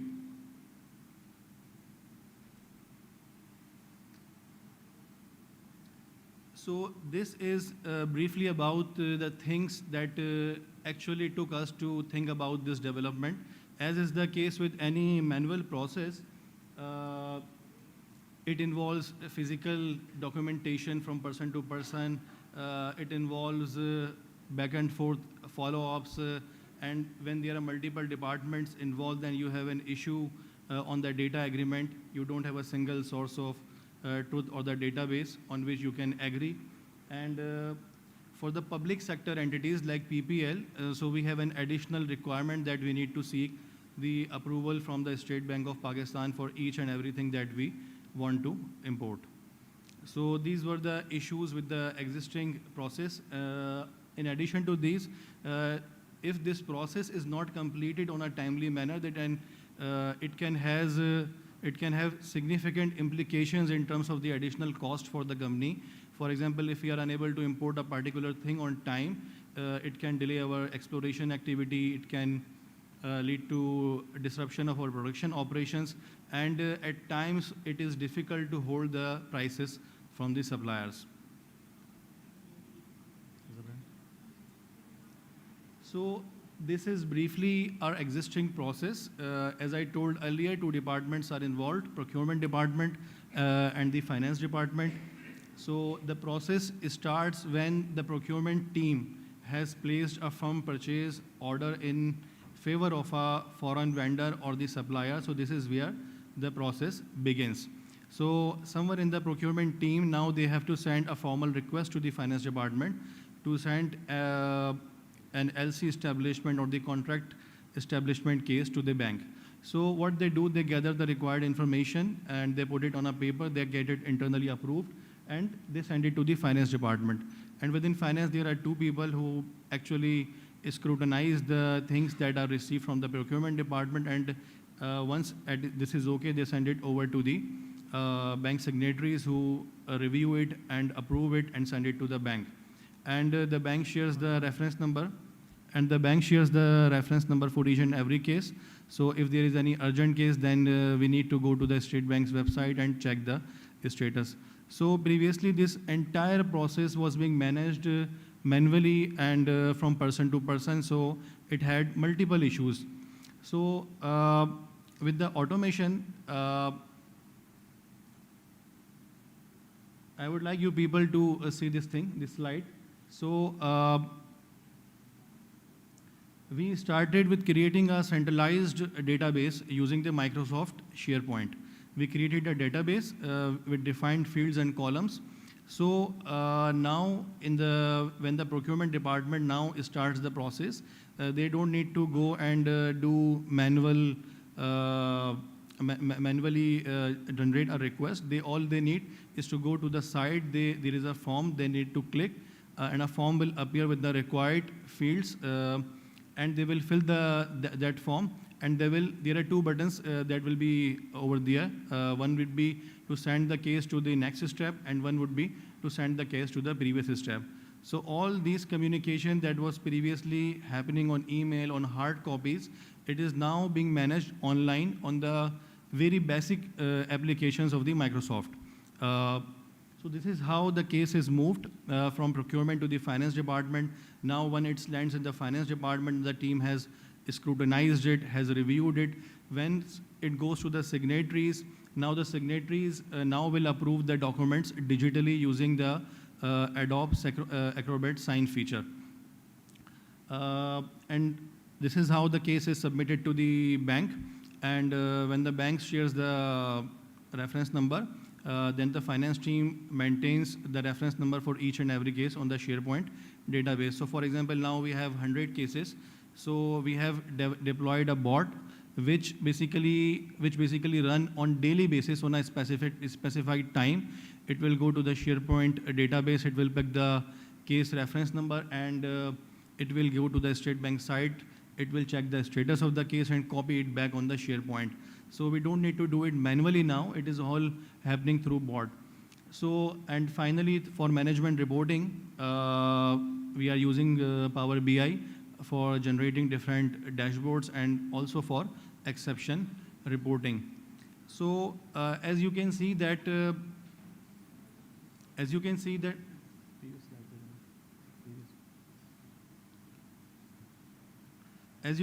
multiple applications have been used. We have used the basic applications of the Microsoft. We have used UiPath. We have used Adobe Acrobat Sign, and we have also used UiPath. So this is a combination of technology that has been used for this simple development. So in the slides to come, I will be explaining in more detail the step number 2. This is basically the form that I was talking about. So whenever the procurement team is to initiate a case, they will go on the SharePoint and they will fill this required form.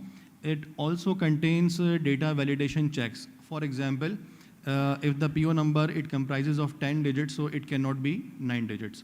For example, if the PO is to start with the digits 45, 43 or 40, so it cannot be 39. So it has the necessary data validation checks over there. So only accurate information can be submitted online. So once this thing is done, there is also an option to attach any relevant documents like performa invoice, like the contract and all that supporting documentation which the approver would need to review and approve the case. So based on the data that was fed in the previous form, these are the letter that will be auto-generated by the system. The finance team don't need to do it manually now. It will be auto-generated. There are two things involved. One is the bank cover letter, and second is the regulatory form that is applicable for public sector entities only. So this paperwork, which was being previously initiated and compiled manually, it is now being done by the system itself. And the digital signatures, the mandate, everything has been defined at the back end. So the signatories, all they need to do now is to review the case and to sign the documents digitally, and these documents are then simply sent to the bank. And this is a brief about the bot that I was talking about. Once we have the reference number from the banks and we put it on the SharePoint, then this bot, it runs on daily basis.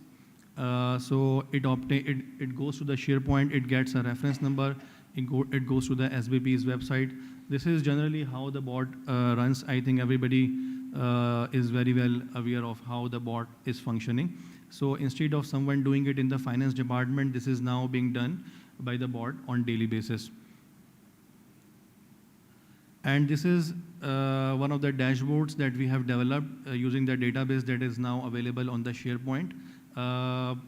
This is one of the dashboards that we have done. There are also other dashboards for exception reporting as well. For example, if some cases are pending for more than 25 days with any department or with the bank, so we can get exception reporting to work specifically on those targeted cases. So to sum it up, the overall benefits that we have reaped from this automation is the reduction in the processing time. Previously, for each case, the internal processing time was itself 15 days. Now it has come down to 4 to 5 days within finance, within the company. There is more accuracy of data because of the data validation checks, because of the well-defined things. Now that we have the centralized database, then there is no sort of disagreement between the departments. There is only one source of truth and information for all the departments. Alike for the operating departments, they can simply go there. As you all know that everything is maintained on Microsoft applications, including the date, time, version history, everything is there. So there is a much transparency in the data now. Also, we are, as I told earlier, that we can develop many dashboards using that information, customized to our management and internal needs. And the most important for public sector entities that we don't need to check the status of the state bank's approval. On case-to-case basis, we can do it. We are now actually doing it on daily basis through the bot. So while I'm concluding this presentation, I would like to emphasize that this is a development which has been done by the finance department, by the finance team itself, without any involvement of any third-party advisors or any experts from any other department. Basically, in PPL, we are very much focused on this stuff. So, and it is only one of the projects that we are showing here. These are the simple tools that are available in the Microsoft that we can use and we can think about it. We can identify the potential areas where we can use it.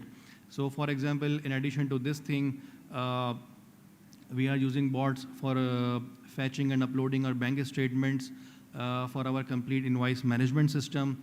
So I think there is too much opportunity for all of us to look into this thing and deploy the latest technology in all areas where it is possible.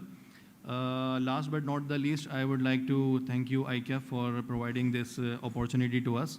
I think it is a wonderful event where multiple companies, they are showing their development, so we can learn from our basically experiences and we can get ideas of what other people are doing in the industry.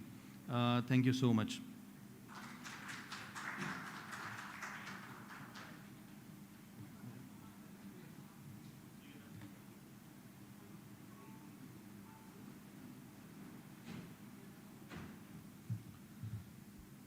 All right, so we have the last two presentations left. So very quickly moving on to the other team of Faisal Bank, which is form number 10.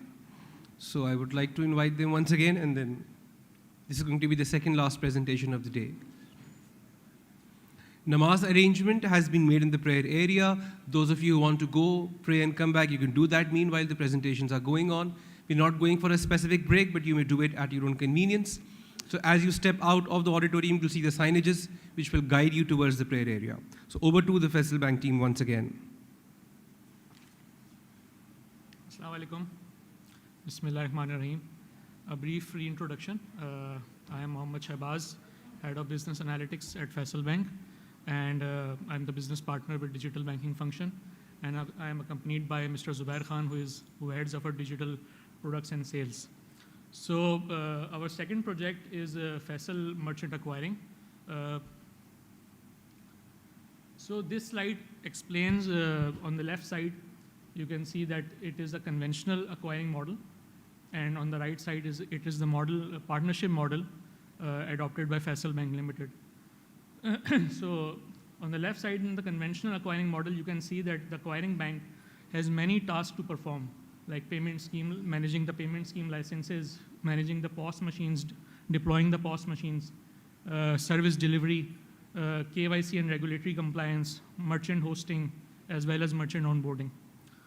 And on the right-hand side, the model adopted by Faisal Bank, you can see that the tasks that are performed by an acquiring bank, which is Faisal Bank in this case, are significantly reduced.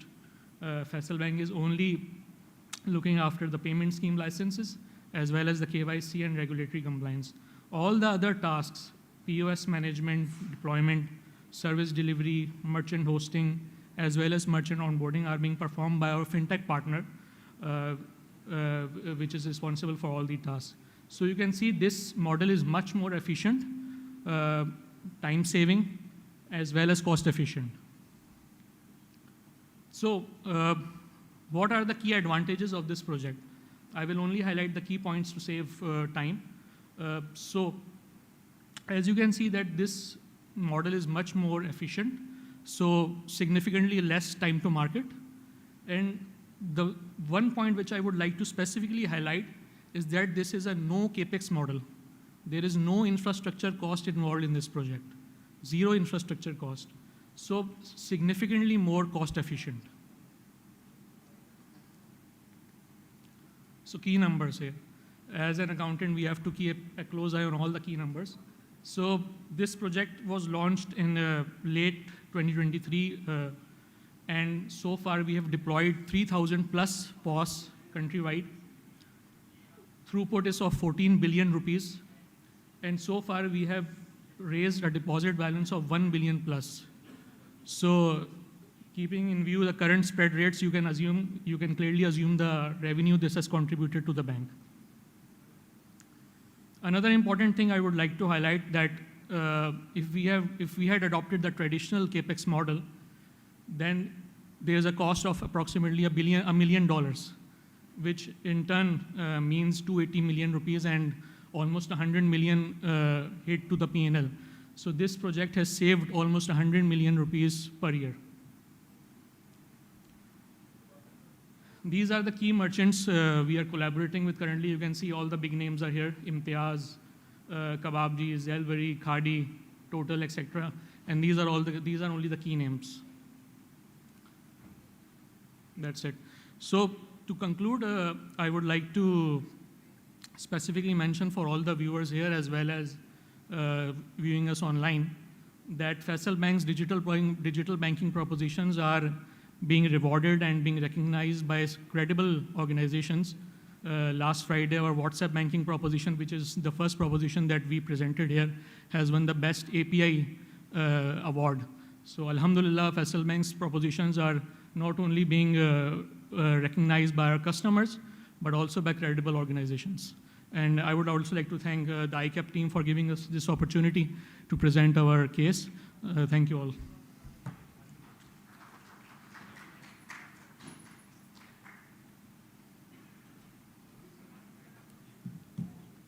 Okay, thank you, Faisal Bank. You've just taken 4 minutes to present this time. The shorter, the crispier it is, and maybe it's more impactful. Okay, so moving on towards the last presentation of the day in the large category, and that is once again by Team Bank Al Falah. So it's form number 14, I guess. So please proceed towards the stage and get it done so that we can move for the poll of this large category after that.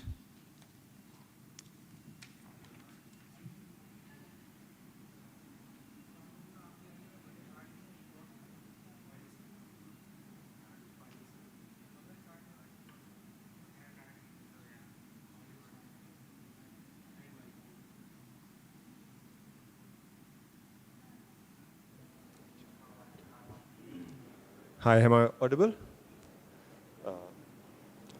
Assalamu alaikum, everyone. Thank you, first of all, to ICAP for this wonderful event. I think it has a great platform for cross-industry, portrayal of all the innovations that are happening. So it's great opportunity for us to do that. For this particular innovation that we are talking about here, it's named Instant Credit Card, and it's housed within Bank Alphala's app, Alpha. I just wanted to give a bit of a background before we jump into the slides. So, how many of us can point out how many credit cards currently exist within Pakistan today? Any ballpark figure? Please, do you know? Ballpark, anything? 25 million? Yeah. 30.2 million. 13.2 million. Okay. So the number is 2 million credit cards. And these are not unique, right? These are not someone having one credit card each. We have 2 million credit cards in a population of 140 million, adult population. The total is about 240 million.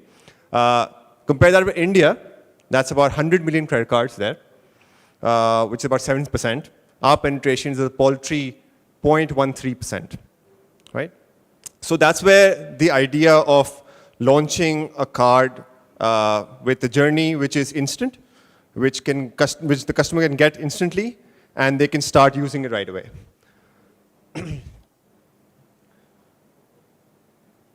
So as I mentioned, it's a quick and seamless journey. I'll show you the journey in the next slides. But just for people to understand what this product is all about, it takes less than 5 minutes for you to process the card request.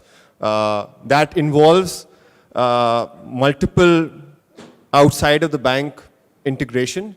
It is integrated with Nadra for real-time KYC.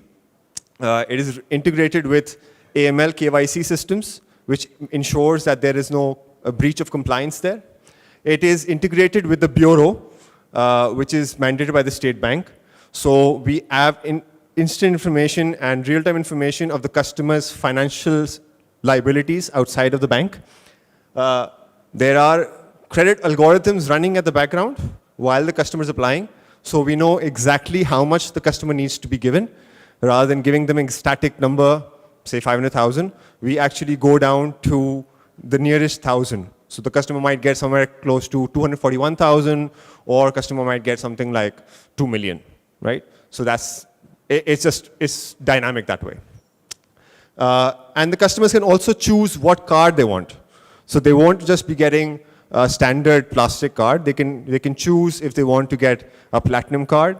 They can choose if they want to get a MasterCard, titanium. So that's all there. The main thing about this product is it is enabled for Gen Z, which is the up-and-coming population that we have today. We all know the shift, the paradigm shift that's happening within banking. Everyone was talking about here how WhatsApp is being used as one of the platforms. That's because the Gen Z doesn't like to come to branches. They don't like to come to banks. They want to apply through apps. They want to do WhatsApp banking. And that's why this product is very much tailored for them. It's scalable. Last month, we did about 2,000 cards issued from the app. The entire 700 branches of Bank Alphala managed to do 5,838 cards. That's an 8 cards a month, 8 cards per branch. Just one app was able to issue almost 2,000 cards. So it's massively scalable. And one of the reasons for that is because it gives customers instant gratification. So the moment you apply, you get a card, you get notification, your plastic's on the way home, but you can actually activate and start using it right there and then on e-commerce websites. And a lot of people are doing e-commerce shopping these days, right? So, and it has a very convenient application. So we don't ask you any secret questions or anything out of the way. It's very simple. Enter your CNIC, enter those details, and you're off the chart.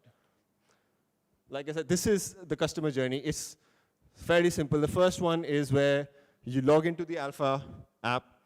You click on cards, you come onto the cards menu. We're showing you right up front in the banner. You can apply from there, you can apply from the instant credit card option right there. You fill in basic details, KYC information. You get to select cards. I think there's a, if you can see over there, you can swipe out and you can see different cards that you can select. Select your limit, where do you want, how much limit do you want, and you just get an OTP, and it's through. At the back end of all of this, we're running algorithms here. We're running algorithms here, checking if the customer has any defaults, if the customer is going to repay us the money that we're lending out, because obviously we have some fiduciary requirements, right? And the moment they click send the OTP, because we need to verify it's the same customer. So the moment they enter the OTP, they're through. One of the other things that we did here was we digitized the legal agreements. Now, legal agreements in Pakistan, a lot of people say we have to do stamp paper just to make sure that they're applicable in a code of law.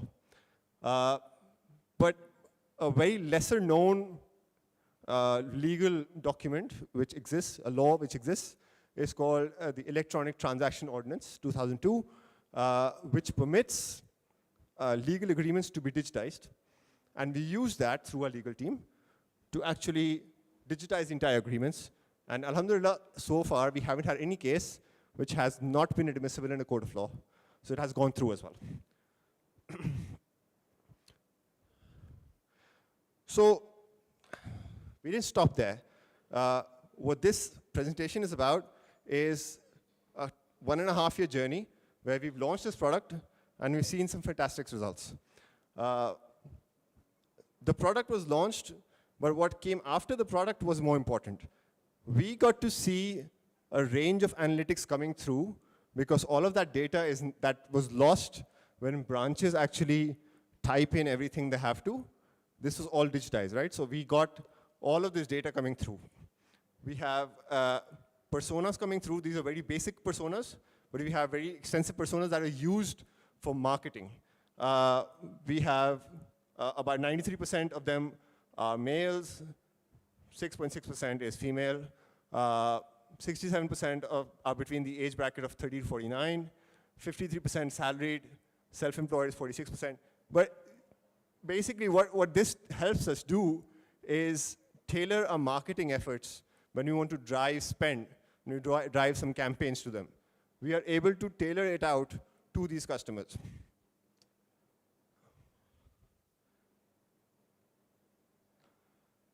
And just for people to understand, how do we compare this with the rest of the industry, right? So as you can see in the top end, we've seen new acquisitions of 4,000 in the first year. In the second year, we got about 6,000. This number is updated April, so up until last month, we've got about 4,000 there. Spending has going through the roof. Last year, we did about 7.4 billion in the whole year. We've already achieved 4 billion as of April. This number is up to 5.3 billion now. As you can see, average spend per card per month.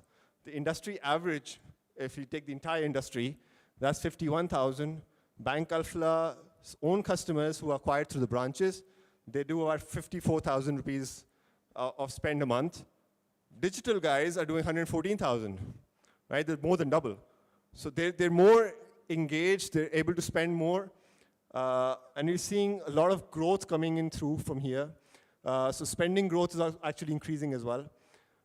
And total cards, so this is the number that we're really tracking. Because what we want to do, what we want to achieve is 25% of all customers coming through of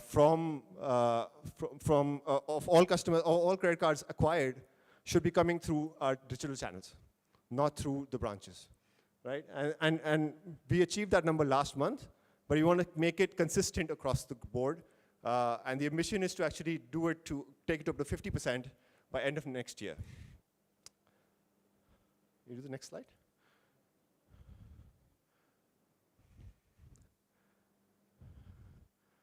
And then these are just portfolio analytics, just sort of a highlight on what type of analytics we're able to achieve.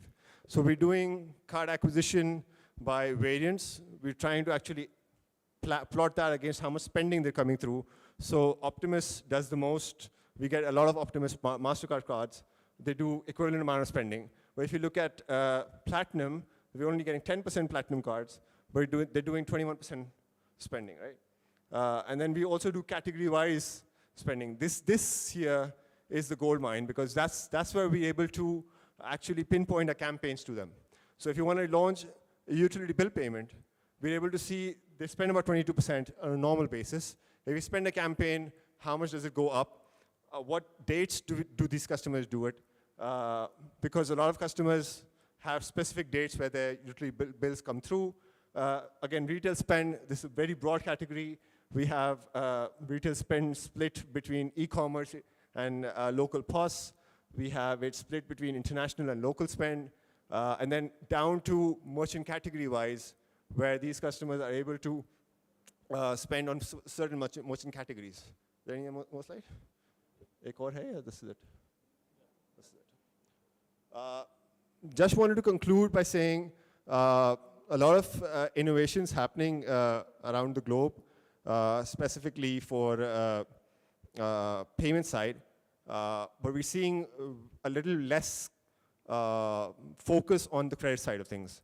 And credit is something that we really at Bank Alphala have really been focused on. We have a dedicated team who are working on financing, and that's something that we really want to drive, because financial inclusion, in our opinion, would not come through by just opening accounts or by providing payment rails like RAS has done. If financial inclusion needs to happen, it needs to happen through credit propositions, where customers feel the urge to actually come into the financial fold rather than stay out because of tax purposes. So that's our ambition, and that's where we were focused to grow. Thank you very much, and thank you ICAP for having us once again. That's about it from my side.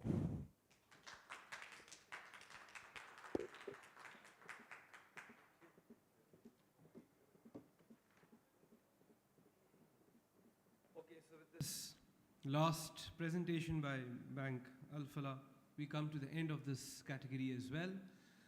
So now the polls open once again, and this time through a different code, obviously. The procedure is the same. You have to scan the QR code appearing on the screen, or you have to go to the website slido.com, and you have to enter a slightly different code, and that code this time is ICAP DTA 2. Can we put this up on the social media screens as well?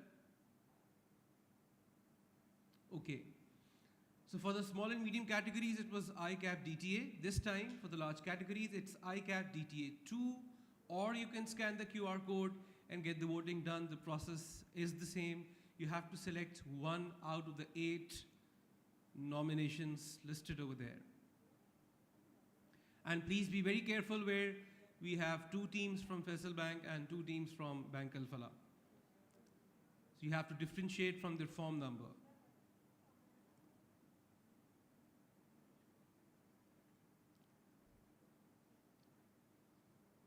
So this polling will continue till tomorrow. We have opened it up at 6:15 p.m. today, so it will last until tomorrow, until 6:15 p.m. So meanwhile, you can ask your colleagues, your friends, even your families to have a look at the presentations and give their votes. And the more you get, the more chances you have of winning this contest, the Viewer's Choice category. Results will be announced on the main day, that is 2nd of August, 2024, inshallah, in the main event that we're going to have. But the voting lines are open until 24 hours, that's tomorrow, 6:15 p.m. So thank you for being a wonderful audience, and I would really like to thank those who have stayed till the last presentation, because a lot of teams have left, but those who have been here right from the beginning till the end, they have really added to our event, and they have really been a source of motivation for the teams who came in the last, because they need some people in front of them to actually present. So the voting would continue, and we'll be uploading the details on the social media. This concludes our award ceremony. Thank you for being an engaged and enthusiastic audience, both here and online, especially as well. I'm receiving a lot of messages from people who are watching online as well. So thank you very much. We have seen some incredible innovations today, and it's been an honor to celebrate that with you. I would like to extend my deepest gratitude to the members of our organizing team, specifically, who have contributed to making this event a success. And let's continue to strive for excellence and push the boundaries of what's possible in this digital world. Thank you all for joining us. Have a safe journey home and a very good evening to all of you. But before you leave, we'll have a group photograph. Whichever teams are left, please step up on stage. We'll have a group photograph, and you can have your individual team photographs on the photo booth outside and the media wall that's displayed in the garden. So a very good evening to all of you, and see you all on Wednesday, 12th of June, at the same time, but with the other two categories of the Viewers' Choice Round in the Digital Technology Awards 2024. Till then, your host, Fahad Ahmed Hashmi, signing off from here.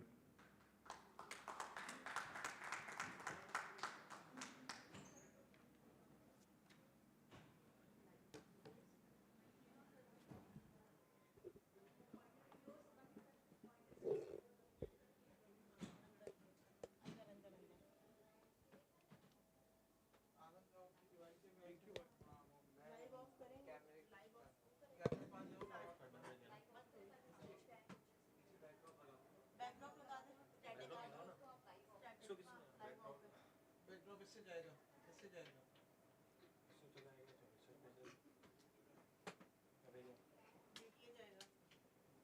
निकालो